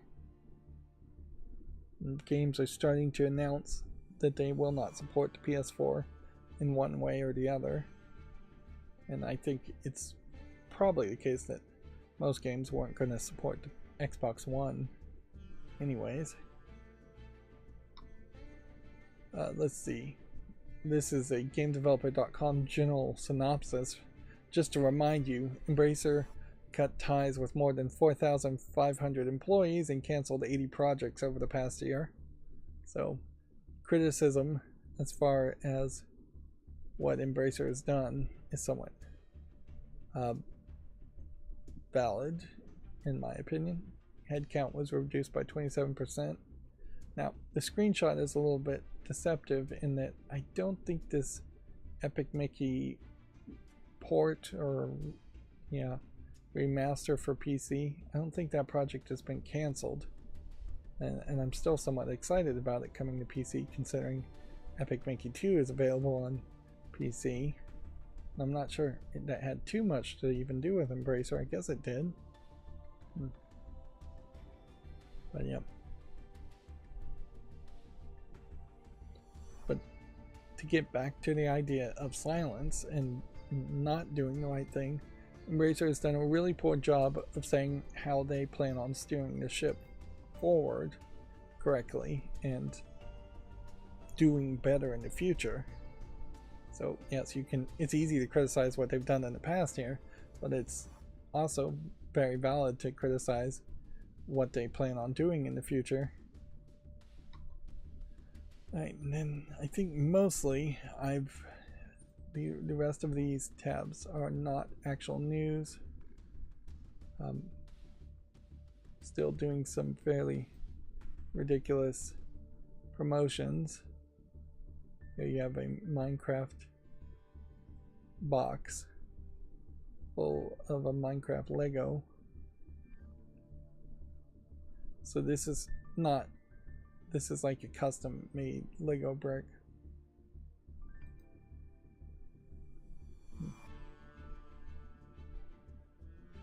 So is it supposed to be like a puzzle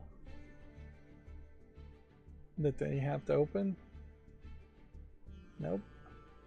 They knew the YouTubers were too dumb to solve a puzzle, so instead they just had them smash it open. Then they have them build some Minecraft stuff. The Lego Minecraft sets at this point are kind of irrelevant. I don't think they really are gonna sell or make too many more of them. That crossover didn't work too well because Lego effectively is Minecraft, so why would you want to do Minecraft in Lego? Here are the suits so far that you can unlock through the launcher. It's kind of hidden in the top left of the Bedrock version. There's this little present box you have to click. So yeah, it'd probably be easiest to just come back the last day and collect them all, but you might miss them if you did that.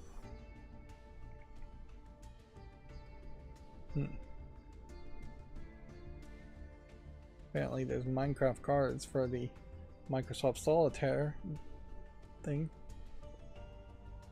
too.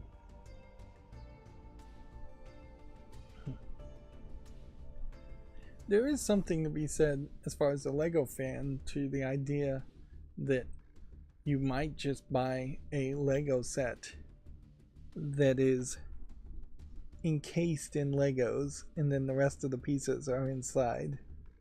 But Legos would fall apart certainly if you tried to ship and mail them alone, so they'd still need to be in a cardboard box, and they need to probably be in a second cardboard box for as much as delivery people kick around like boxes. So yeah, it probably would take up way more space than necessary to have pieces built into a box.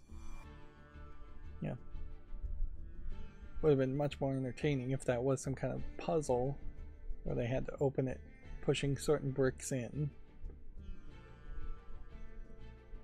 And that, at least that advertisement is really just a Minecraft having YouTubers and Lego promote Minecraft. That seems much better than some of the other video commercials they've made recently, or the crossover events they've done recently.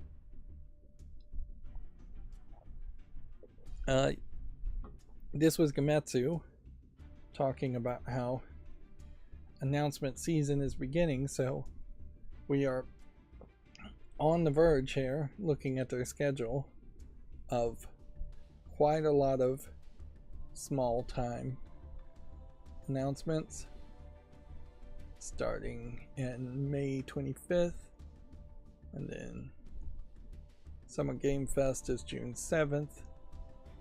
A lot of these are not super big, announcements and secondary. I'm a little surprised Microsoft still is letting Day of the Devs go through, but the danger there is if they pulled out Double Fine from being involved, I Am 8-Bit would just still do Day of the Devs.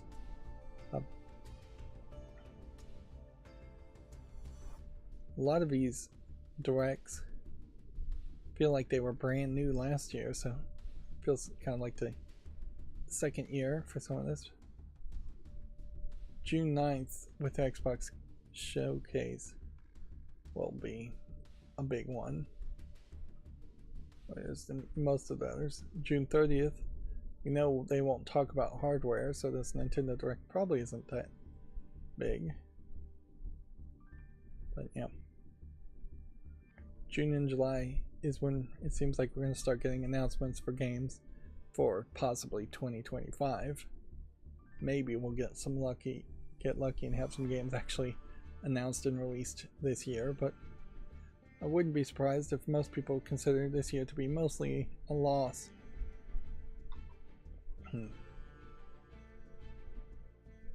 A former Embracer chief operating officer says Asmodee can handle its 900 million euro debt, which is odd for a former COO to say that. There's no way to really tell, though, as far as any company handling any amount of debt, because the debt itself can very well be manipulated in so many different ways. And then I think even more gameplay footage has leaked from Deadlock, from Valve News Network in particular. Tyler McVicker,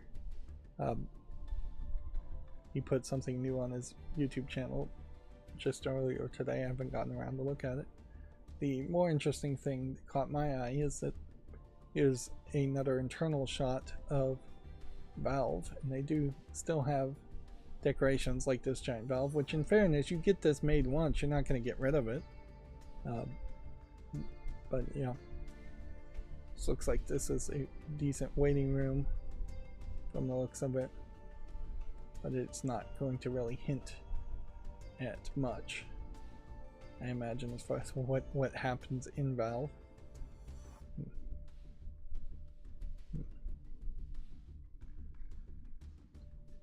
Yeah, the rumor is that Deadlock plays a lot like Dota. We'll see how well that's received. I definitely feel like this is going to be one of those games that Valve makes for a very different type of gamer that is not going to be me, more of an esports gamer, and there will just be that audience willing to play that, and I hope it's good for Valve enough to keep them in business and make the money so they don't have to stop being private or do something desperate. But overall, there is a danger of Valve releasing a game that is just like Counter-Strike 2, that gives them a massive money pile to rest on, and then they don't do anything else innovative. That being said, while that claim and accusation could have been made in the past with the Steam Deck and even the VR Oculus experiments that they did before that, the Valve of the past 6 or 7 years has shown to be a Valve that actually is doing things and would benefit by having more money. I definitely feel like if Valve made $1 billion extra, they would spend $1 billion trying to improve the Steam Deck, buying inventory parts at a higher bulk rate, and reducing the overall price, hopefully, of the Steam Deck. If they had the money to sell a Steam Deck for $350 with an OLED screen and a decent internal storage, that would potentially be even cheaper than whatever the next Nintendo console is for what you're getting. It might be just literally cheaper. And we may still see something like that happen. The next Nintendo console might get announced, and then they might just undercut the value on the Steam Deck. They might release something that a Steam Deck Lite that is cheaper than the next Nintendo Switch. Of course, none of that has anything to do with Deadlock, unless, of course, Deadlock makes them a ton of money and helps them achieve larger goals. And at a certain point, I also think Valve and Steam should probably speed up the process in which they improve their storefront. It's not like they really have competition, though, but it would be nicer if it was a slightly better store, better at recommending games and selling games. And then this other thing is not YouTube related at all. I was looking up Linux color management to see if you could use lookup tables. Mostly their color management in Linux is using ICCs, color profiles for specific monitors. And so you can seemingly load monitor profiles for your specific calibrated professional level monitors in Linux, at least some Linux. But to apply a lookup table universally to Linux desktops like KDE Plasma, that doesn't seem like that's quite doable. Instead, what you're doing is you're telling specific applications that can work with calibrated monitors to use those profiles, and they have a list of, you're basically just installing this file and then a list of a few applications that you would use, which is, this is the Photoshop equivalent, this is a raw photo developer editor. Opera as a web browser handles it, and Firefox does, but noticeably Chromium does not. But yeah, most of this is all for photo editing. None of this would help in my thought of applying a lookup table for colorblind people that would apply to all of the visual rendering.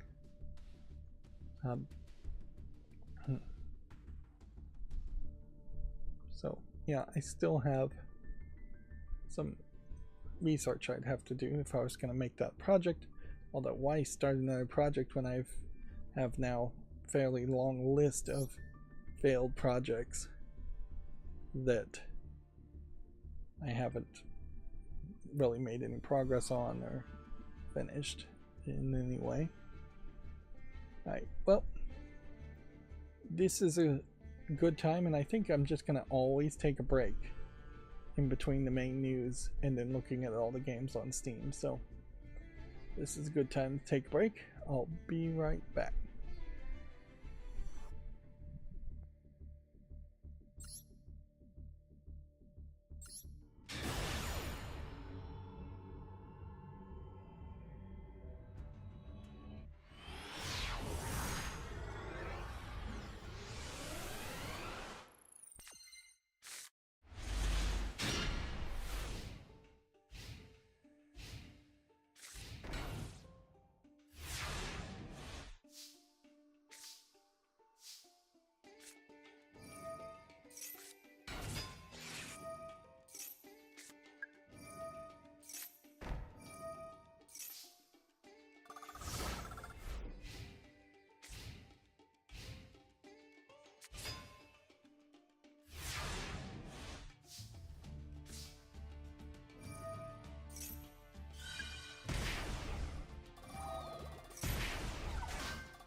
Okay, I'm back.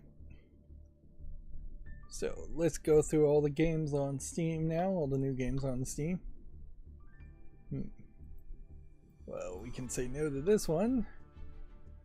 And speaking, I talked about, I have no idea what this is, so I have to give it a chance. Pointless projects that I would probably not finish. There's a lot I've done to modify the way things look, particularly on my news sources that we'll get to on the headlines, using uBlock Origin and using another plugin called Advanced Profanity Filter. It probably wouldn't be a terrible idea for me to make a how-to video to show other people how to do it. Would that be video game related? No. Would it possibly be the second, if not the most looked at video on my channel? Yes. Would it get me views? Potentially, almost certainly. Would it be the kind of views I would want that would lead to a fandom and an audience that would come back and watch my other videos? No. And see, inherently that is the problem, and it's a problem I've had before, in that my best video, most successful video I've ever made was how to install Hearthstone Deck Tracker, and that led me to a lot of views on that one video and nothing else, and then years of regret for having success in a field that you don't actually care about, and a field that you can't consistently duplicate. The only way you can really do a how-to channel and hit a point of monetization is if you are straight up stealing other people's how-to videos. It's like when you search in Google how to fix a certain error, like you're getting a Windows update error or something, you type in that error code, you get a website that tells you very generic things sometimes that will say, like, clear your cookies, restart your computer, install Windows updates, even if it is a Windows update. This is a different kind of looking hidden object game from the looks of it, so I'm gonna give that a chance. Then we have some flooding Steam with too many, so I am going to undo the chance. This developer top-down games, probably asset flipping things from a marketplace to turn into a hidden object game. Sushi Racing is silly, so I'll give it a chance. Cards Misty Battlefield, mostly negative. I guess it doesn't deserve another YouTube short in that case.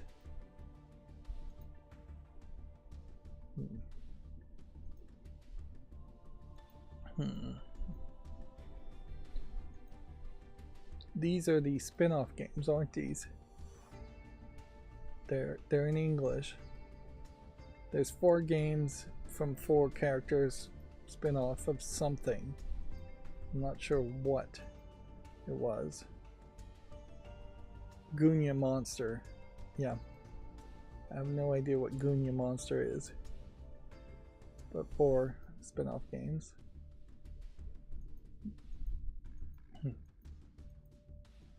There's definitely a lot of how-to videos I can make.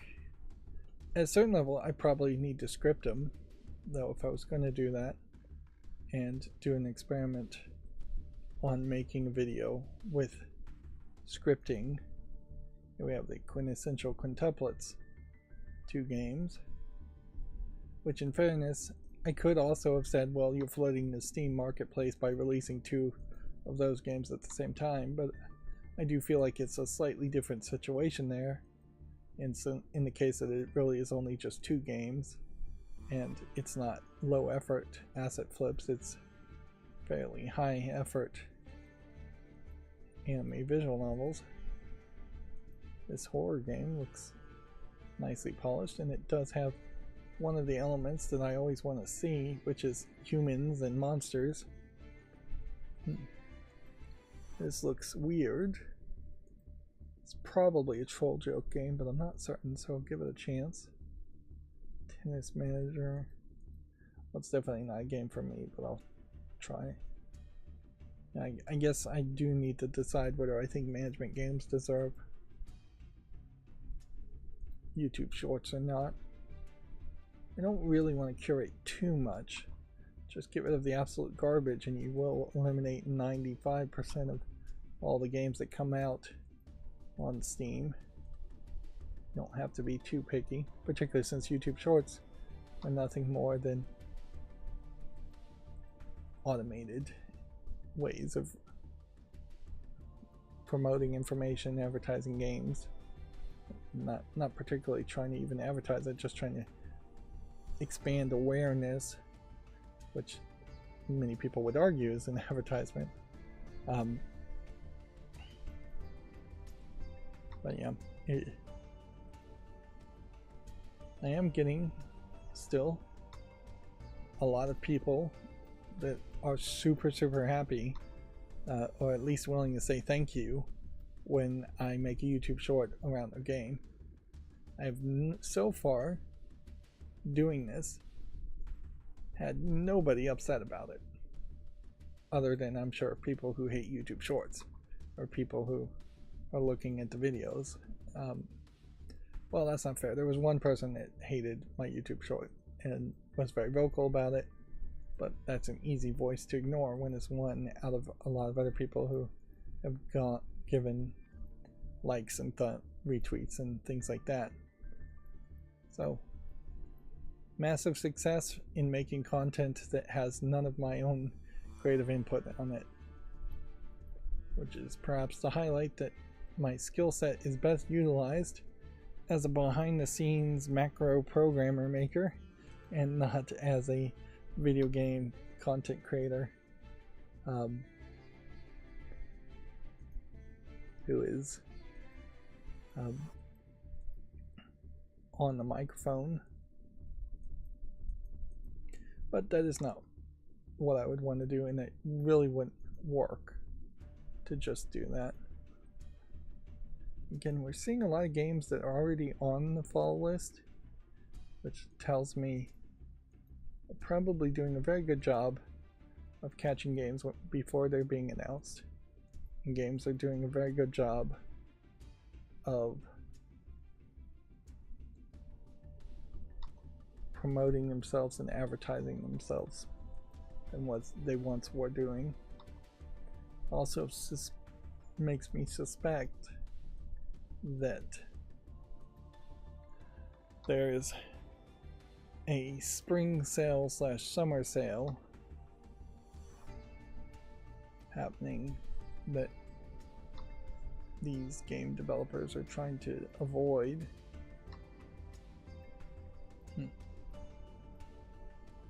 There is a question certainly to be asked about the fact that publisher sales now seem almost every week. Seems like they were approaching about 50 publisher sales or some kind of sale on Steam. It is very much getting down to feel like something like Amazon.com sales, in that everything is marked up just so it can be on sale. And technically that's illegal, that you can't have things always marked up and then say it's on sale, but you can have objects in a shop that are 50% off on, say, Tuesdays and Thursdays and Fridays and Sundays, and then you can have things that were half off on all the other days, and so you can have half your inventory half off half the time, and that would be acceptable, or somewhere around acceptable. And with websites like Amazon.com, you could certainly do that non-stop. Steam hasn't been so much like that. Sales have actually mattered more. This may be the game I've been looking for a long time, in that this is a gambling game that seems to have no microtransactions and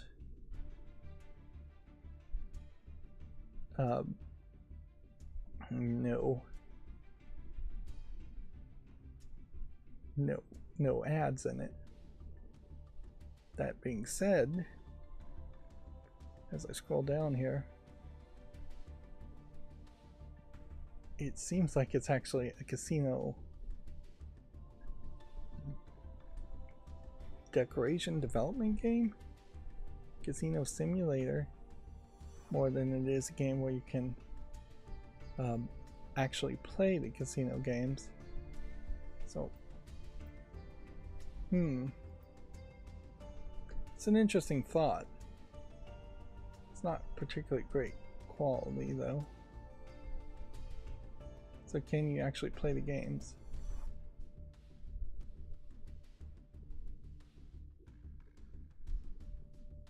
Or can you only play this one game? I bet you can only play this one game, this slot machine game right now. And I bet you can't play any of the other things. So, you know, I'll be generous and I'll put this on follow, but I'm not going to make a YouTube short at the moment. If it comes out of early access, if it's a lot more polished, then that would be the casino game that I would want to find. Casino game simulator. Still having this guy asset flip his same visual aesthetic on terrible games over and over again.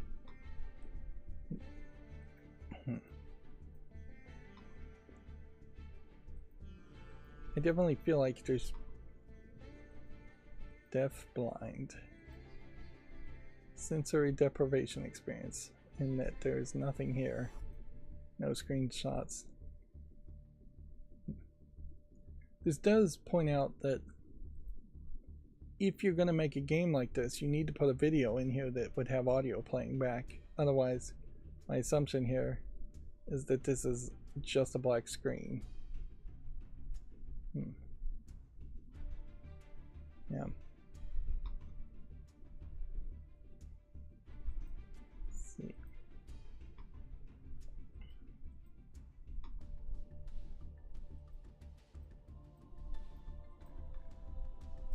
I guess if I was going to waste my time making a how-to video that then would potentially become way more successful than I'd like it to be, I should just look up other how-to videos and see if they already exist.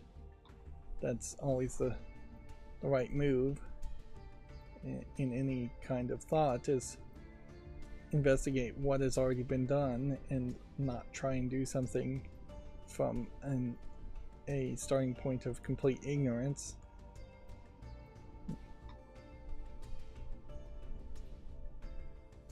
Yeah. That would be my suggestion to myself. Do some research. Do the research. I suppose inherently it's worth pointing out that when I was in school, I didn't do any of those projects that were assigned. As far as doing research, reading books. And by all rights, I should have been kicked out of school and failed miserably if they actually held students to a higher standard. But yeah, I just got away with doing absolutely the bare minimum. So I definitely didn't develop any of those skills as far as doing research that they wanted me to develop. In fairness to my lazy previous version of myself, I didn't actually care about getting grades or even passing classes. And the type of research that was available to you when I was in school was going to a library and using library books as an established form of truth that had been verified by the librarian, by the government of a sense. And that's just not an effective, efficient way to research things, and it's not how you do things today. Of course, the way you do things today would be to Google it and go on the internet and just hope you can find the truth on the internet without being lied to, which increasingly that is questionable.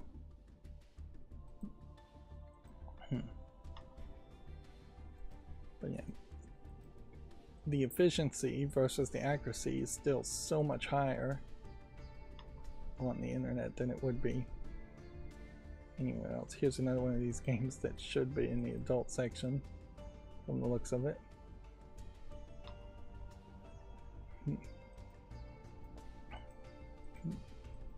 We're entering a new era where Google itself is trying to push people to AI generated responses when you search things, which I'm sure that's accuracy. This is a tower defense game that's very positive. I'm gonna give it a chance just because of this kind of unique robot thumbnail.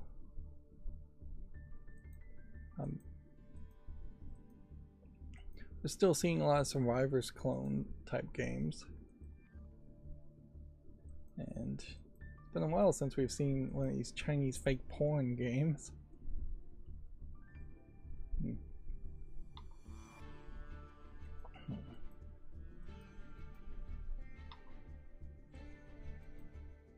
An idle fishing game is an interesting thought, but visually it doesn't look interesting enough.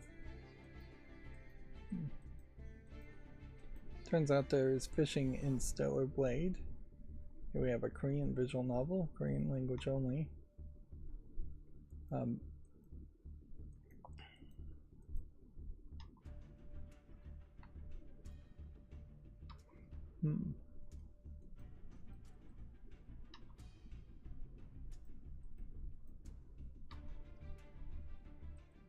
But yeah, I guess there isn't much more to that story though.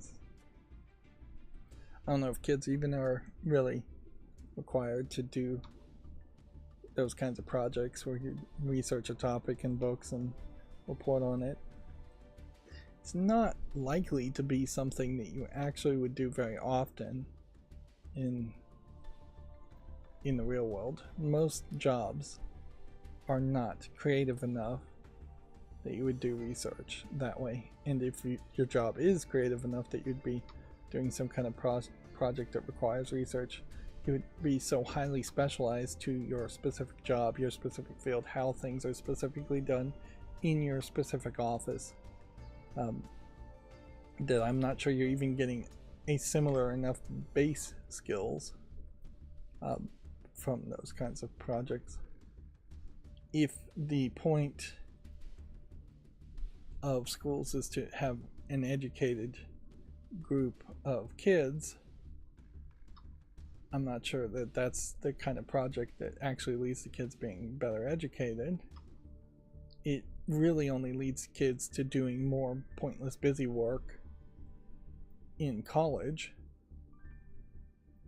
If the point of schools, which it traditionally has been in the past, is to have your populace taught to obey rules and be prepared to work in jobs, then research projects really don't lead to the kind of jobs that the kids are likely to have. Research projects aren't what I would consider very creative endeavors.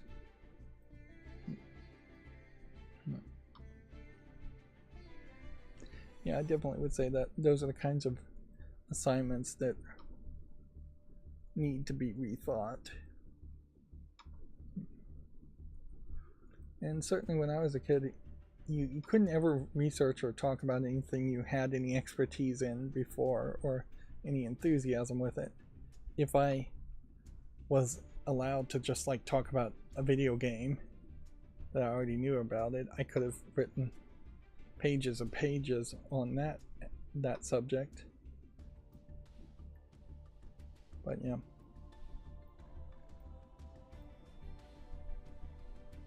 I guess a lot of those research projects were probably also history-based projects, and researching history, I never think history is as important as it should be, because of the inevitable, inheritable inaccuracy of histories and the irrelevance of most histories. You should know the basic things, yes, like who won the Civil War and when the United States was established if you're a United States citizen, but like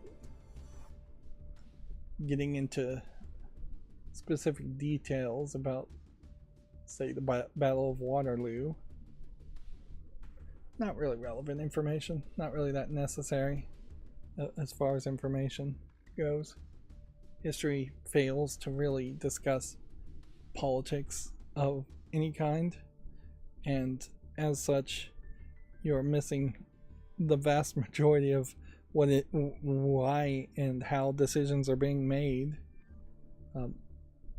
And maybe you get into some politics discussions in college level classes, but yeah, high school, middle school history is pretty useless.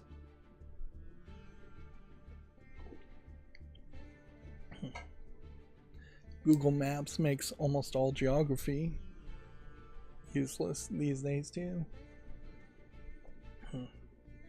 And calculators in your pocket in the form of cell phones makes math mostly useless. So yeah, if I was going to remake the school system, I'd probably heavily focus on the artistic ventures, things that computers aren't going to be able to recreate. Just a lot of painting, photography, sculpture, creative writing, music, interpretive dance, even maybe even a little bit of sports and physicality there as a form of creative output. Anyways, I'm kind of rambling here. Let's continue so we don't go too long.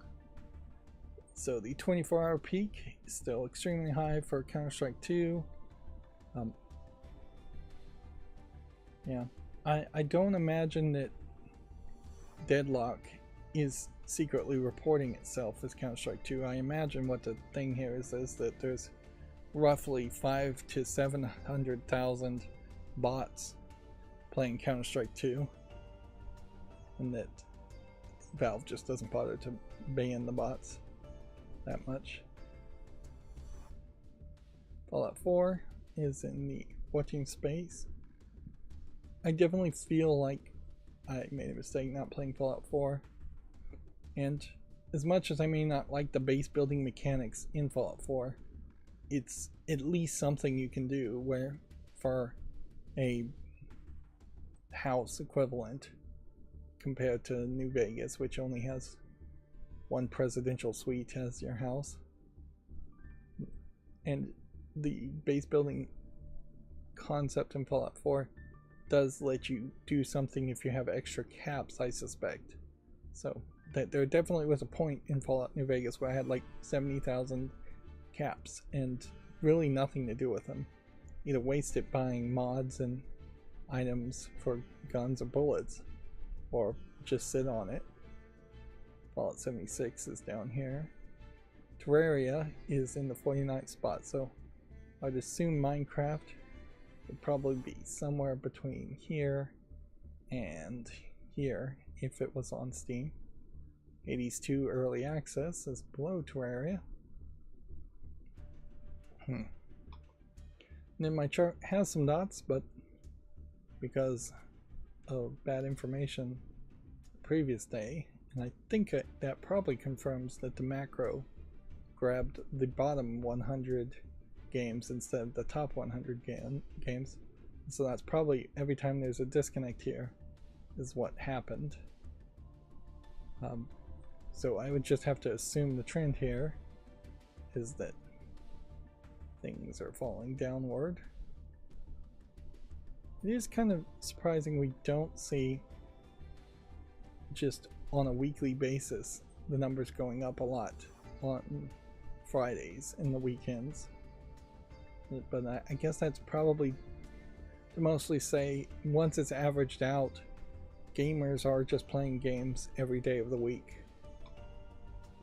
And then apparently Warhammer Skulls Festival of Video Games is happening.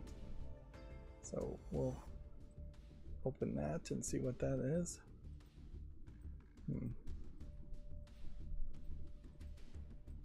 Yeah.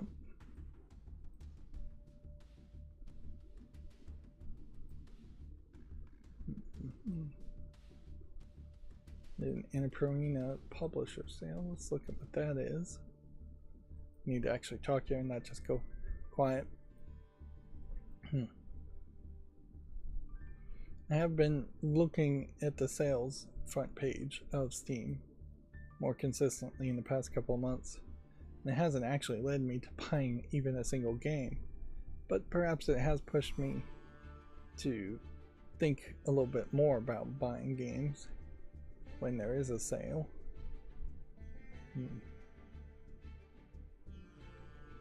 But yeah.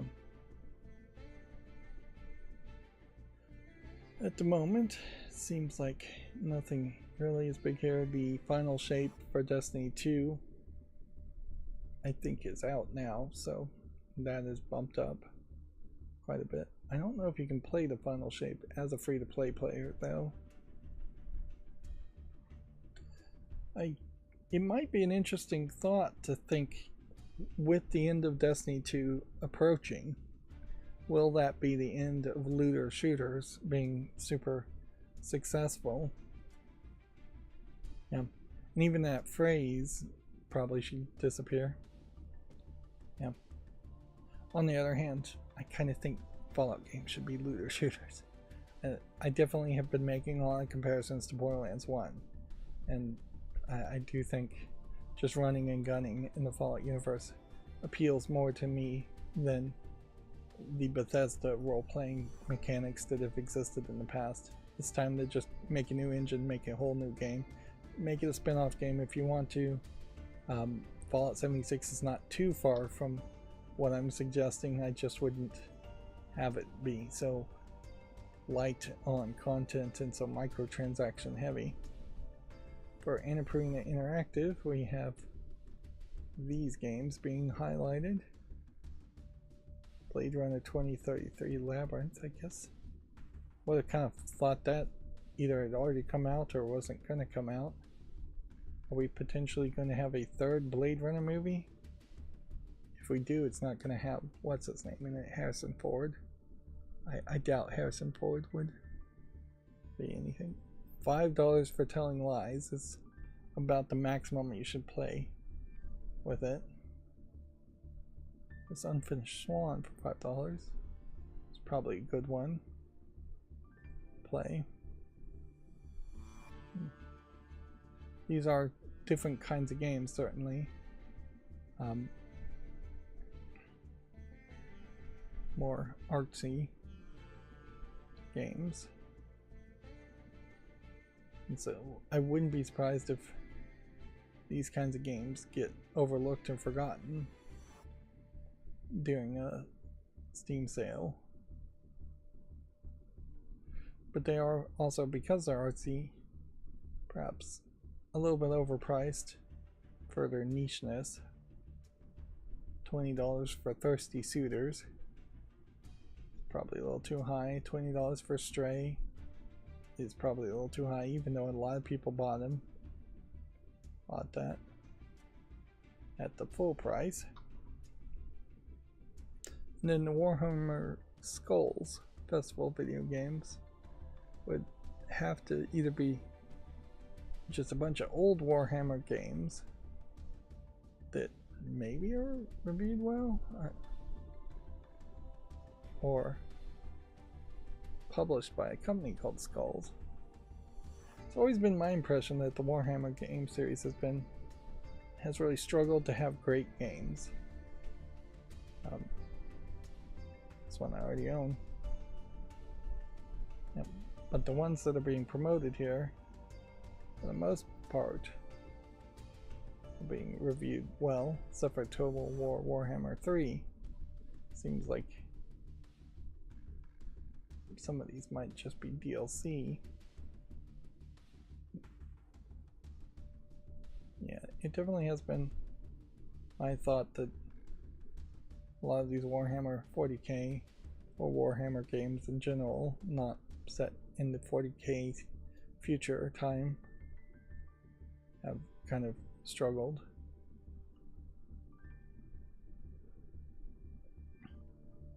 And I definitely would be the outsider coming in trying to cover the Warhammer games. That's why I've mostly chosen not to bother to try to get any of them or cover any of them, is that you're just going to have to commit yourself quite a bit to learning Warhammer lore. So I imagine, I don't know what the best video game would be to enter in the Warhammer series and understand it, because I really don't understand the Warhammer series at all, other than I know it's a tabletop game, and then there's Warhammer, which feels a lot like it is just Warcraft, in that it is humans fighting orcs or goblins or gnomes or something. And then there's Horus, I guess, the Emperor, that becomes this like god emperor that lives forever, and then that leads into the 40k universe, where it is a lot of fantastical fantasy type wrappings on sci-fi futuristic type environments and weapons. But that's about all I know. And in fairness, if I was to describe what I know about Warcraft, that'd be about the same. There's humans and orcs fighting in Warcraft. And it may just be that simple, and that there isn't any deeper lore that you really need to know. Alright, let's go through the headlines then from Video Games Chronicle first. A new Astrobot game will be revealed in weeks, it's being claimed. Nintendo is opening an official store in San Francisco next year. 12 games are leaving PlayStation Plus in June, including Grand Theft Auto 5. See, I don't get the feeling that Xbox Game Pass loses that many games. Here's a whole list of them. It probably does, but maybe they're just better about hiding that information. Neither one of these systems, though, feel appropriate in the fact that they are losing access to games, because that's just not really the experience people want. Nobody wants that in TV streaming services either, where you're losing video streaming rights on Netflix or Amazon Prime or Hulu or whatever. XDefiant's first patch reintroduces the practice zone. Stellar Blade has added a boss challenge mode and new outfits.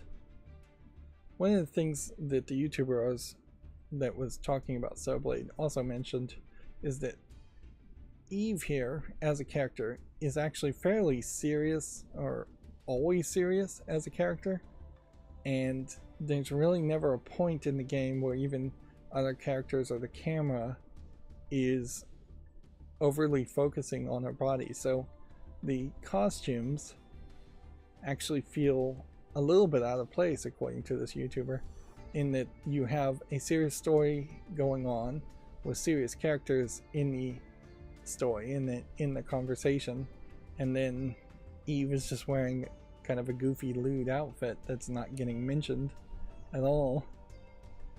In the same way that if you could make a custom character in a video game that's serious, a lot of times those custom characters look goofy and silly. New Fortnite season adds Fallout T60 power armor and a Wastelander Magneto character. The next free Epic Games Store title is leaked. Chivalry 2 will replace Farming Simulator 22. Neil Druckmann says AI will push the boundaries of storytelling. Devolver Digital confirms its next showcase will be in early June. UK has passed a bill which could force Apple to allow Fortnite in an Epic Games Store app on iOS. This is similar to the European Union's Digital Markets Act, which is already in effect. Yeah. And I imagine you will see similar laws passed in many countries, maybe not the United States, and maybe not some smaller countries like Singapore or Taiwan. They may go in different directions, may just ban the App Store and Apple altogether.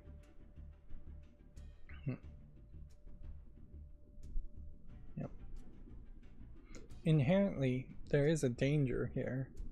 It hasn't happened yet, where the EU makes their own app store full of censorship, or the UK makes their own app store full of censorship, or more realistically, China makes their own app store full of censorship, and then they force Apple to allow the Chinese app store onto Apple iPhones, and then they force their citizens to use the Chinese app store more than the Apple app store. Like that could be the next steps, certainly. Of course, that is a slippery slope argument that we'd have to actually see some evidence of it actually slipping first before I'd really believe that. At the moment, they seem to just be trying to promote more open markets and more fairness and more consumer choice, which are usually not bad things. Alone in the Dark sold below expectations, according to the Embracer Group. This week's free Epic Games Store title has been confirmed. Farming Simulator 22 is free until May 30th, when it will be reportedly replaced by Chivalry 2. Call of Duty Black Ops 6 Direct Showcase has been confirmed for June 9th. Multiversus director says that data mines are doing a disservice to the players. They don't get the grand reveal that we have planned.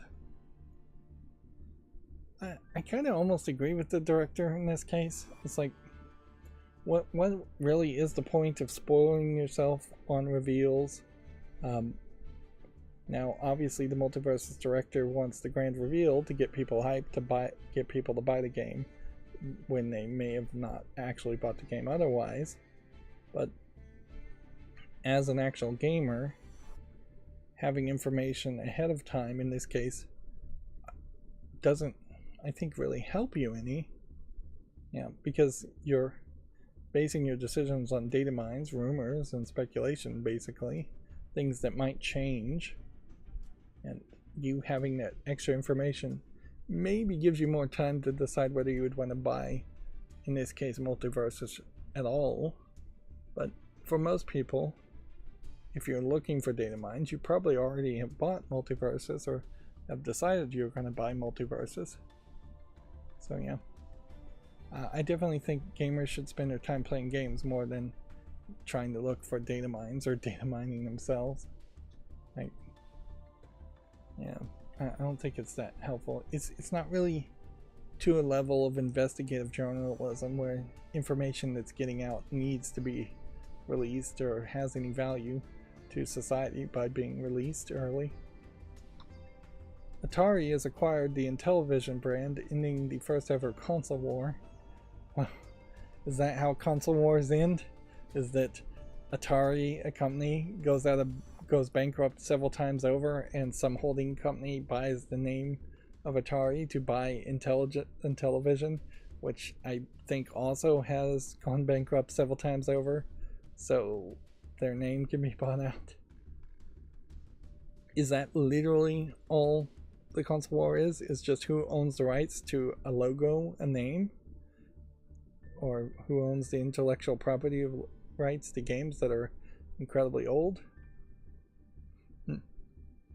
And see, on one hand, I could almost say maybe consolidation of old game companies makes some sense for historical archival purpose, but that only makes sense if it was something like archive.com or archive.org or the Library of Congress that was consolidating and owning all these old game companies and the IP for all these old games.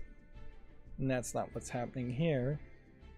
If anything, it would probably be better if both Atari and Intellivision were just all in the public domain. Every single game they've ever made should be in the public domain, as abandonware, I think, by most people's definition.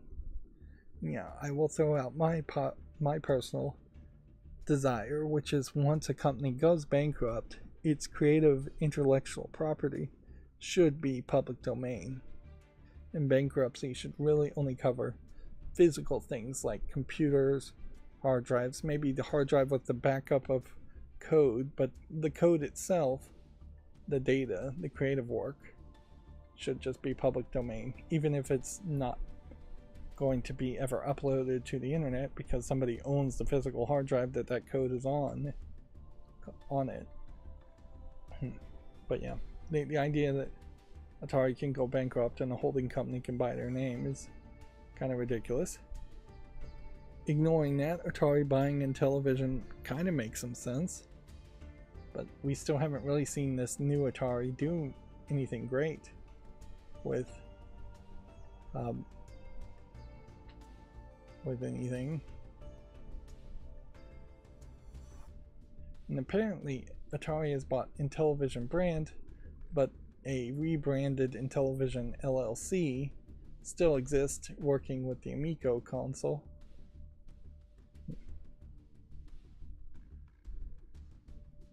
Yep.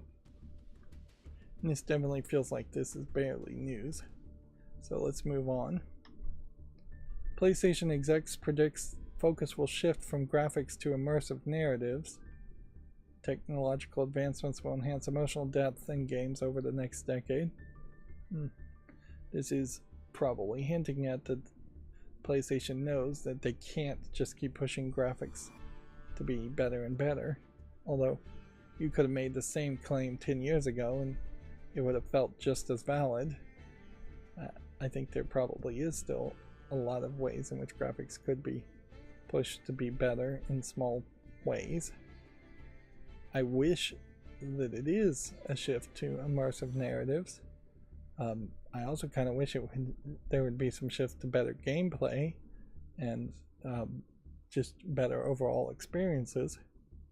But yeah, it definitely is in line when you look at Last of Us as a type of game that Sony has focused more and more on very light gameplay experiences in linear storytelling. And that certainly does appeal to a lot of audiences. But in my experience with Fallout New Vegas, I want the exact opposite. I want deep immersive narratives and gameplay and graphics. I want everything because that game is so old. But if I was going to trade anything, it would be away from graphics. Yeah, I can definitely see a case where you could make a Fallout spin-off game that looked much more like Fallout Shelter and was just bright and colorful and silly. Neil Druckmann says Naughty Dog title could redefine mainstream perceptions of gaming. This definitely is a case of Neil Druckmann promising way too much. And pretty much anytime you have somebody who is known by their name alone, instead of getting a headline where it says Naughty Dog CEO says that the next title could redefine mainstream perceptions of gaming, that tells you that this is a person who has sold himself a little bit more on his own name and his own personality and his own grand prediction than being more of a team player and promoting the actual games themselves. And you get the Todd Howard effect there a lot of times, where there's a lot of promises that often get under-delivered, or a lot of ideas that get implemented that wouldn't be implemented if a group of game developers were deciding what gamers actually wanted instead of Neil Druckmann deciding what the next video game is going to be. Or at least it feels that way. But yeah, a lot of promises. Meanwhile, I don't suspect that Naughty Dog is going to announce any game this year, and I doubt they're going to release any new game for the next 2 years. So this may very well also not be relevant news. Activision has officially confirmed Black Ops 6 is this year's Call of Duty game. And so here we have some logos. I might at some point want to research whether Call of Duty has any more affiliation with the US military, because it definitely feels like the Call of Duty series is increasingly going into an anti-military, anti-US government storytelling experience, showing dark stories that may be based on reality or may just be totally made up. Whereas usually if there is a US military affiliation, then there is a question as far as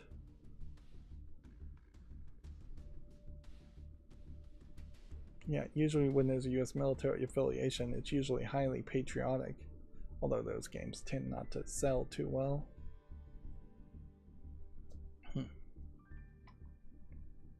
A futuristic PlayStation controller has been shown as Sony presents its creative entertainment vision.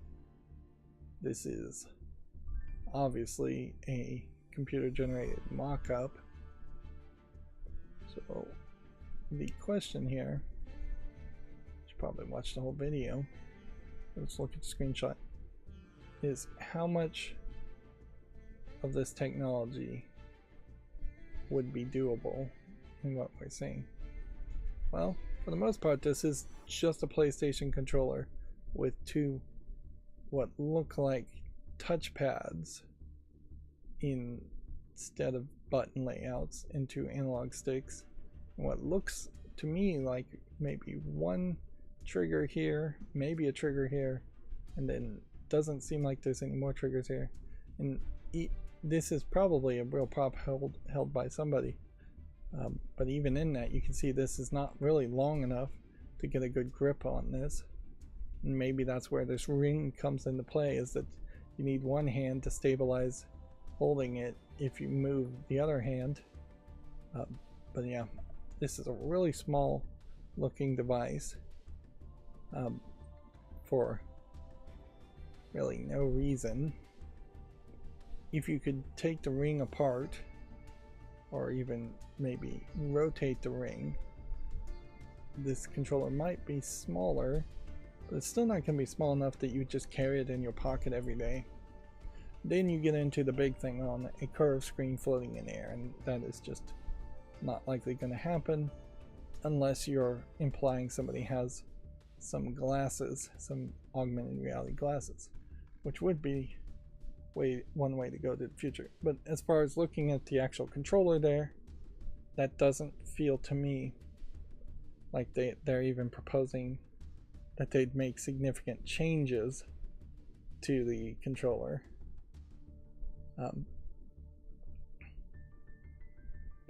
Yeah, I don't think this would be the first time Sony has made some kind of augmented reality glasses, or at least made a push into augmented reality VR type glasses. If they were that small, if they were that lightweight, that would be interesting, and Sony should try and compete there. But the vast majority of what this video is showing here is just CGI nonsense. The implication here is that the augmented reality glasses are using some kind of technology that they're not showing to see their hand gestures and movements.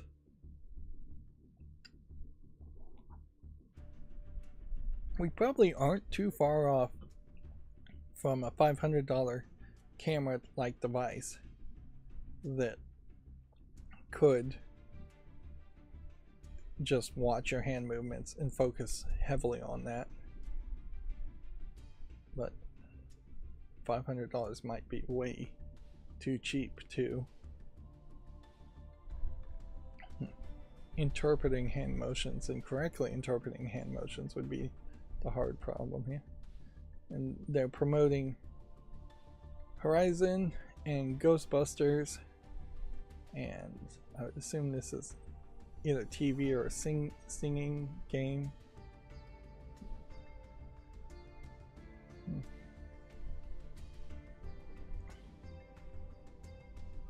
It definitely feels like the move here is this really is Sony promoting Sony and creating concepts for phones and things that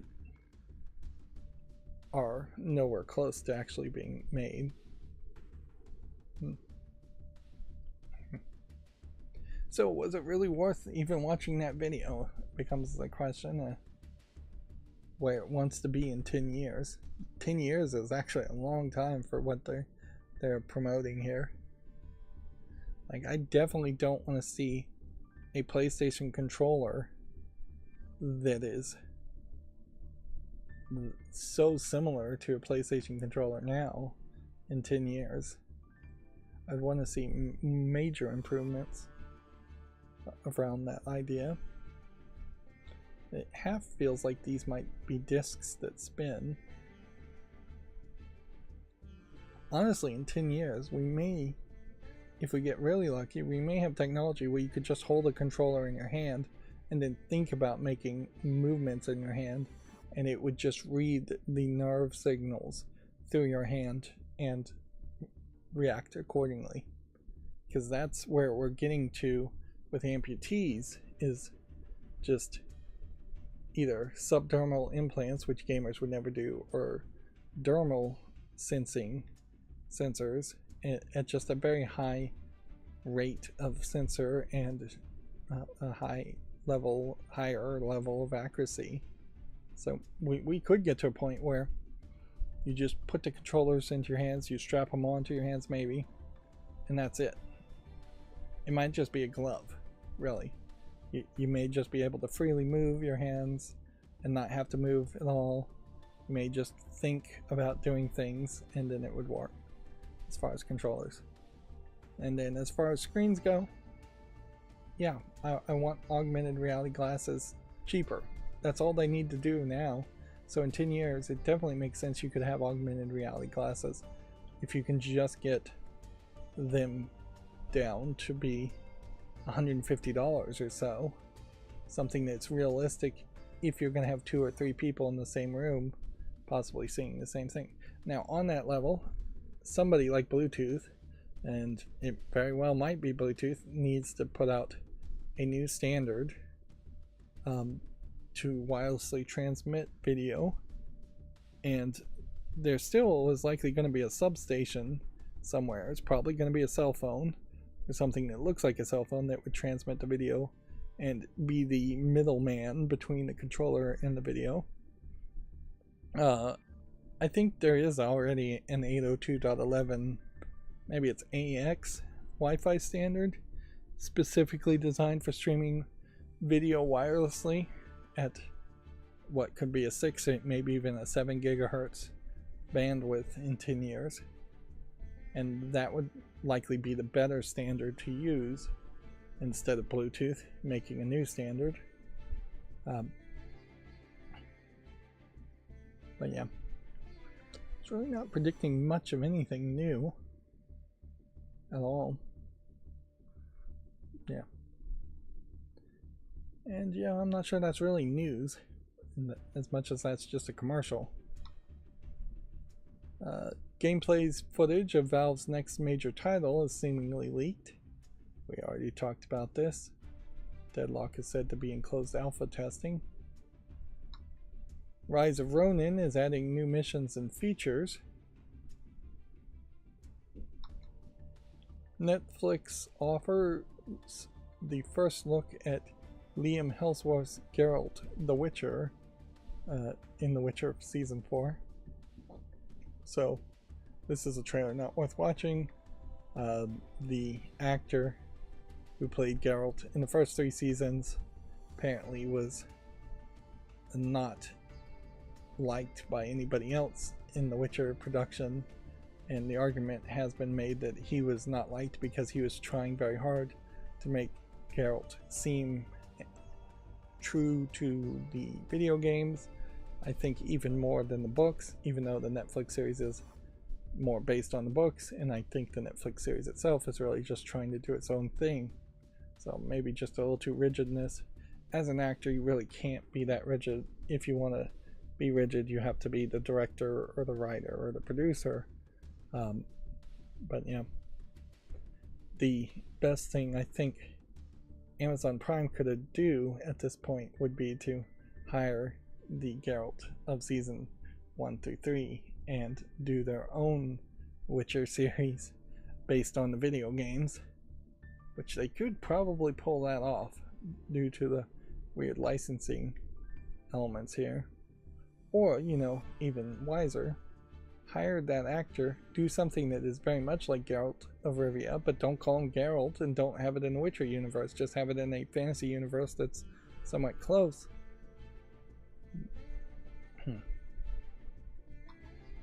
A Call of Duty Black Ops 6 teaser website has seemingly been uncovered.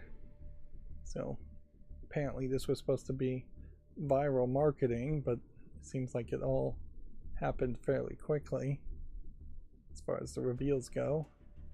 I suppose it's worth pointing out they didn't actually deface Mount Rushmore, no more than the fact that the mountain was carved and defaced originally to be made into Mount Rushmore. PlayStation's annual Days of Play sale reportedly returns this month. Arrowhead wants to remain independent and achieve From Software or Blizzard status. There's nothing in the plans where we want to be acquired. Okay. It's good to say that, I guess, out loud, but it's also perhaps better to not say that out loud, because that's going to bite you in the butt. If you do get an offer, you can't refuse and become acquired. And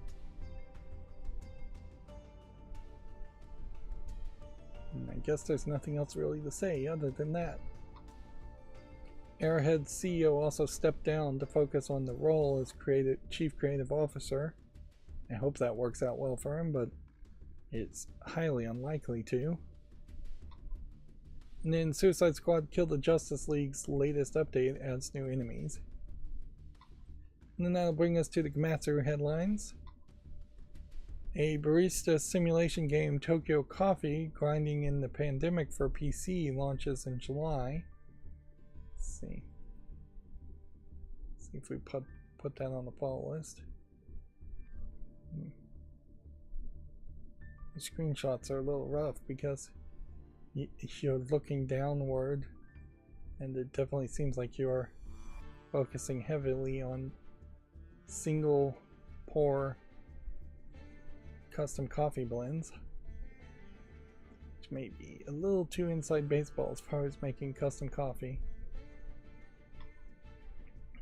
A roguelike horror action game called Shi no Me Abyss, The Maiden Exorcist, has been announced for PC. You can see this is a demon lady with several different eyes.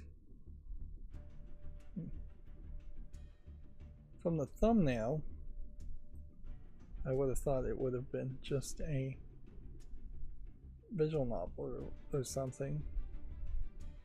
In a funny way, this almost feels like it's slightly inspired by like Binding of Isaac, which there have been a couple of games that have been somewhat inspired by Binding of Isaac, but not a lot.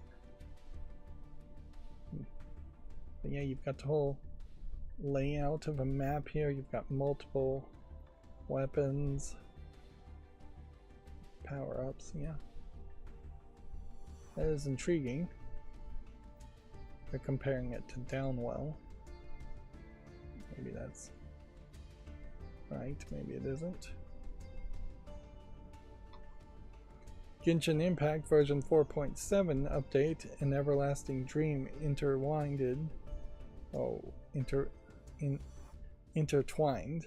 launches June 5th. Totally misread that.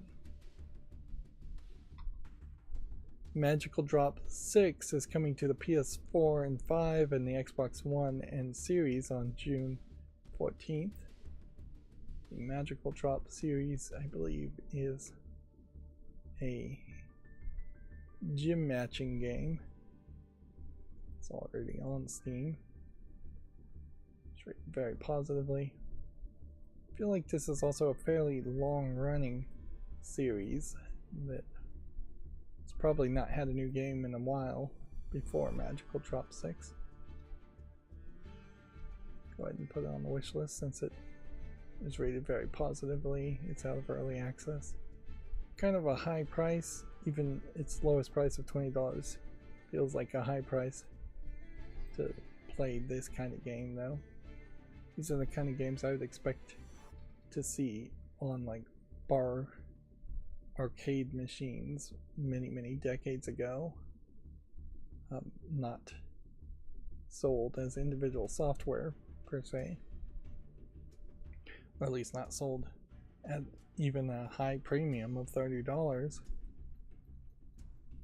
It is something that you definitely would think would make more sense as a mobile game on a cell phone these days.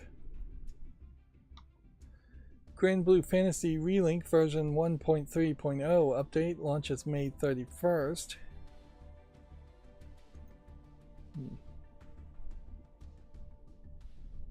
This brings about an interesting question as far as if there's an update that happens to a game that's getting kind of consistent updates, should I make a new YouTube short on it?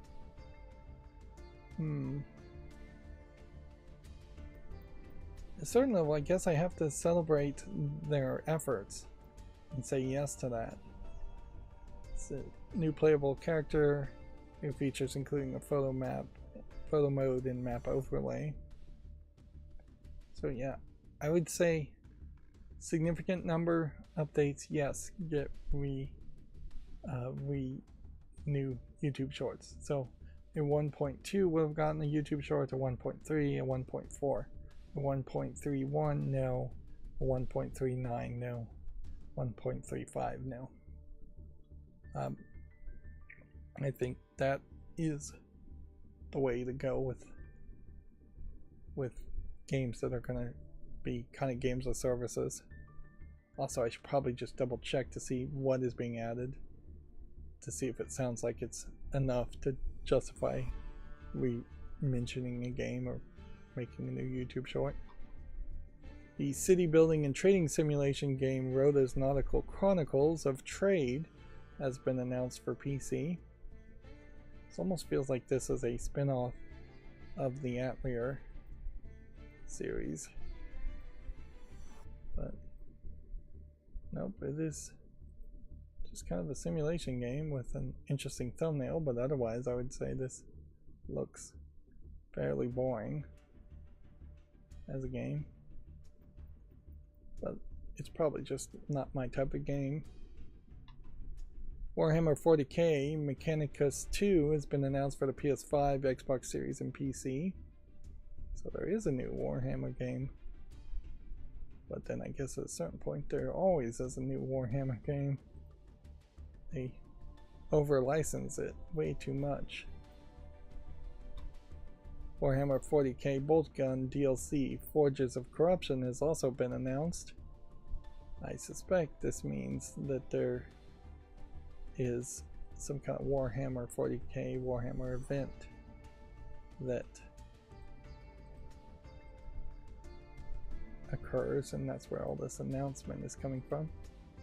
Boltgun here is rated very positively, so it deserves to be in the wish list.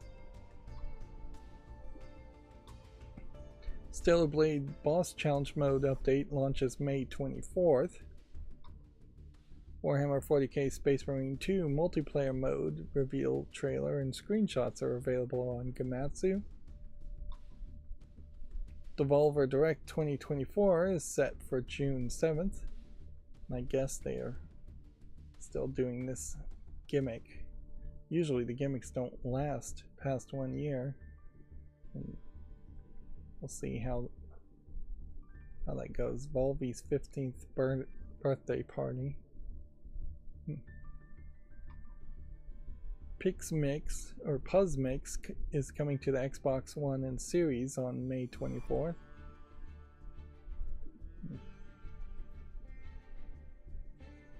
Let's see. I guess this game is popular enough to make it to the follow list, I mean the wish list, but not really sure this is that much of a game. But we saw a brief moment when we saw a lot of games like this where objects of the same size had to come together to become objects of bigger size, effectively adding physics to 2048.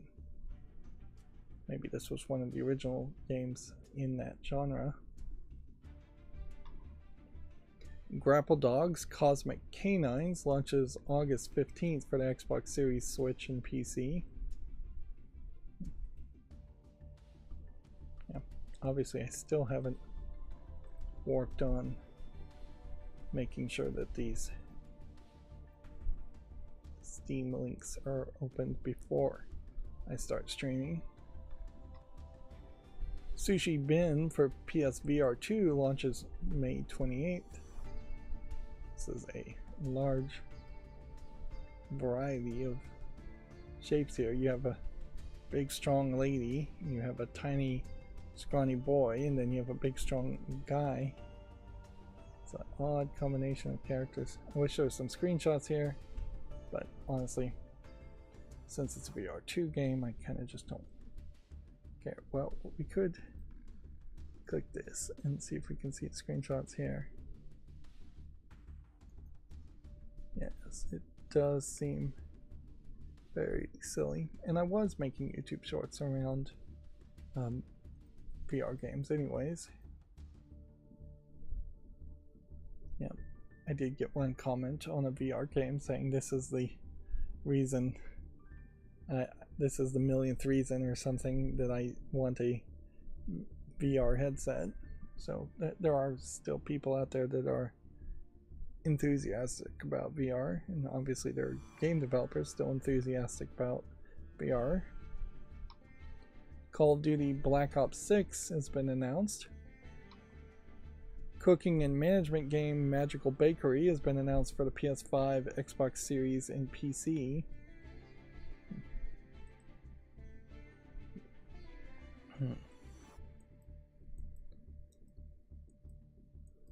This is fairly polished in the visuals from the looks of the screenshots. Famitsu sales from 513 to 519 have been updated. We already looked at these numbers, so there's no reason to cover it again. Multiversus Jason Voorhees gameplay trailer is available on Gamatsu. Atari has acquired the Intellivision brand, and Intellivision Entertainment is going to instead rebrand to Intellivision LLC. I think is how that's going to go. Totally Spies Cyber Mission launches October 31st for all consoles and PC. This feels like this has got to be a re-release of an old game, though, because I can't imagine that Totally Spies is still popular or still airing in cartoon form. It might very well be on some kind of streaming service, but yeah, I just don't really believe that that brand would survive to a second generation. Yeah. There was so little push, and even now there's so little push around what seems like female-centric entertainment that there really aren't that many cartoons that were for girls in the first place, and it definitely doesn't feel like there's just that same male energy of obsession where kids who were little boys watching Ghostbusters cartoons would grow up to be adults who are watching Ghostbusters movies. and then bringing their kids, their children, into watching the old Ghostbusters cartoons.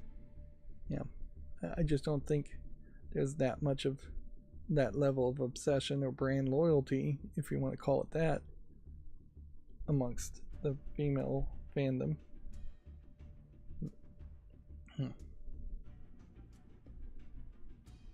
Anyways, I guess I'll leave it at that. DNF Duel DLC character Nin Master launches June 13th.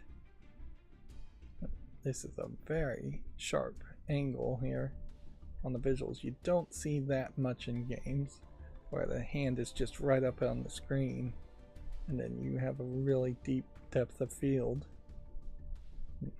That's a more of a level of artistic effort there. Although in fairness, I wouldn't be surprised if DNF Duel is still just your standard single layer of depth of field fighting game. 3D fighting games in general, which I don't believe DNF Duel is a 3D fighting game, always confused me visually. I just never really could figure that it was adding much to a fighting game concept. It makes sense if you were in like VR to be in a 3D fighting arena, but since the screen on the TV is always going to flatten things to 2D, then the game might as well just be 2D to begin with, or 2.5D, 3D, 2.5D. Dragon Quest Kishi is going to end service on July 31st. This is a puzzle game that ran for just over 2.5 years, which highlights how even if you have a great license like Dragon Quest, most mobile games do fail in the first 3 years or so. And this is the second Dragon Quest mobile game we've heard being announced, or we've heard the cancellation of being announced. Dragon Quest Champions, being the other game, is going to end service on July 30th. So 2 Dragon Quest mobile games. This was a melee combat battle RPG, and it ran for just over a year. The Legend of Heroes Kai no Kisekai Farewell O Zamora web commercial and more characters and locations have been detailed. All that information on Gematsu.com. A lot of screenshots, a lot of characters being promoted. This is a series that is definitely going to take a lot of work if I ever try to get into it. A lot of variety in the characters and the type of weapons and attacks. Arc of Sharon launches in early access on July 9th. So, I guess we have a date now. So, maybe I should make another YouTube short on that. Guess maybe that would make some sense. Samurai Showdown rollback netcode update is now available. Is Samurai Showdown a fighting game? It would have to be to have rollback netcode, I guess. Yep.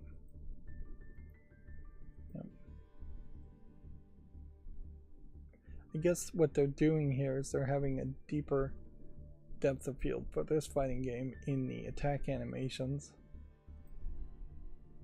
I guess that kind of works. Whereas this is really what it's going to look like when you're actually not doing a unblockable attack animation. I assume you would only show an attack animation if it was unblockable, or maybe a finisher move if it's unblockable. Dragon Ball Xenoverse 2 DLC character Future Saga Chapter 1 launches May 24th.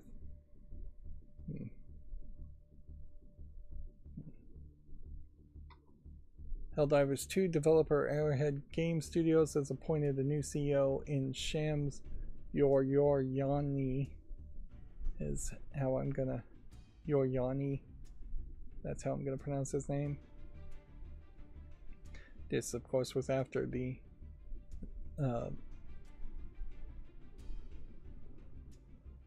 other CEO stepped down to be the chief creative officer and chairman.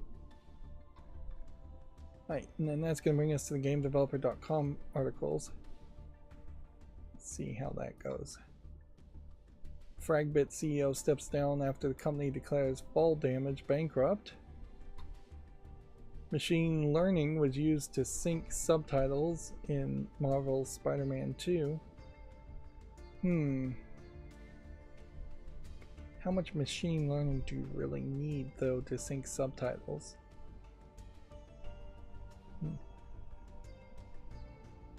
Like, how much of that is really machine learning? Why can you not just have subtitles automatically play when they hear audio go over a certain loudness in the dialogue? Now, I'd assume this was done because there was multiple languages in Spider-Man 2, so it would be like when the Spider-Man when the Spanish Spider-Man starts talking, the Spanish subtitles should play at that same time and at that same pace. There's inherently some fairly rigid rules that you need to follow for subtitles to make them actually readable, so subtitles actually shouldn't be in sync as much as you think. They should be on the screen a little bit longer if somebody's talking fast, and if somebody is talking slow, leave him on the screen for as long as he's talking. You are never to really focus on getting the subtitles off the screen so it visually looks better. So yeah, you also don't want subtitles to go so fast though that they are there before the person is actually speaking, but they can be fairly fast. Like the entire sentence of what somebody is about to say can pop up as somebody starts saying that sentence. And if somebody's a fast reader, well, they'll be one sentence ahead. So I heavily question whether this isn't AI machine learning nonsense hype, when they probably used a fairly established method and software that really isn't AI or machine learning in the first place, or they did use some fancy AI machine learning technology and then they totally screwed up the subtitles as far as their accessibility needs are concerned. Moving on, Sabre CEO Matt Karsh still doesn't think Embracer criticism is, quote, fair. Finding your voice, how to target the press and influencer with your games. I think we already talked about this. Definitely an article worth checking out if you are going to ever try to promote a game. And then this is just the front page of GameDeveloper.com. How did I end up there? I have no clue. Anyways, that's going to be it for this stream. As always, I ask you to like, share, subscribe, comment, and keep on watching. Thanks.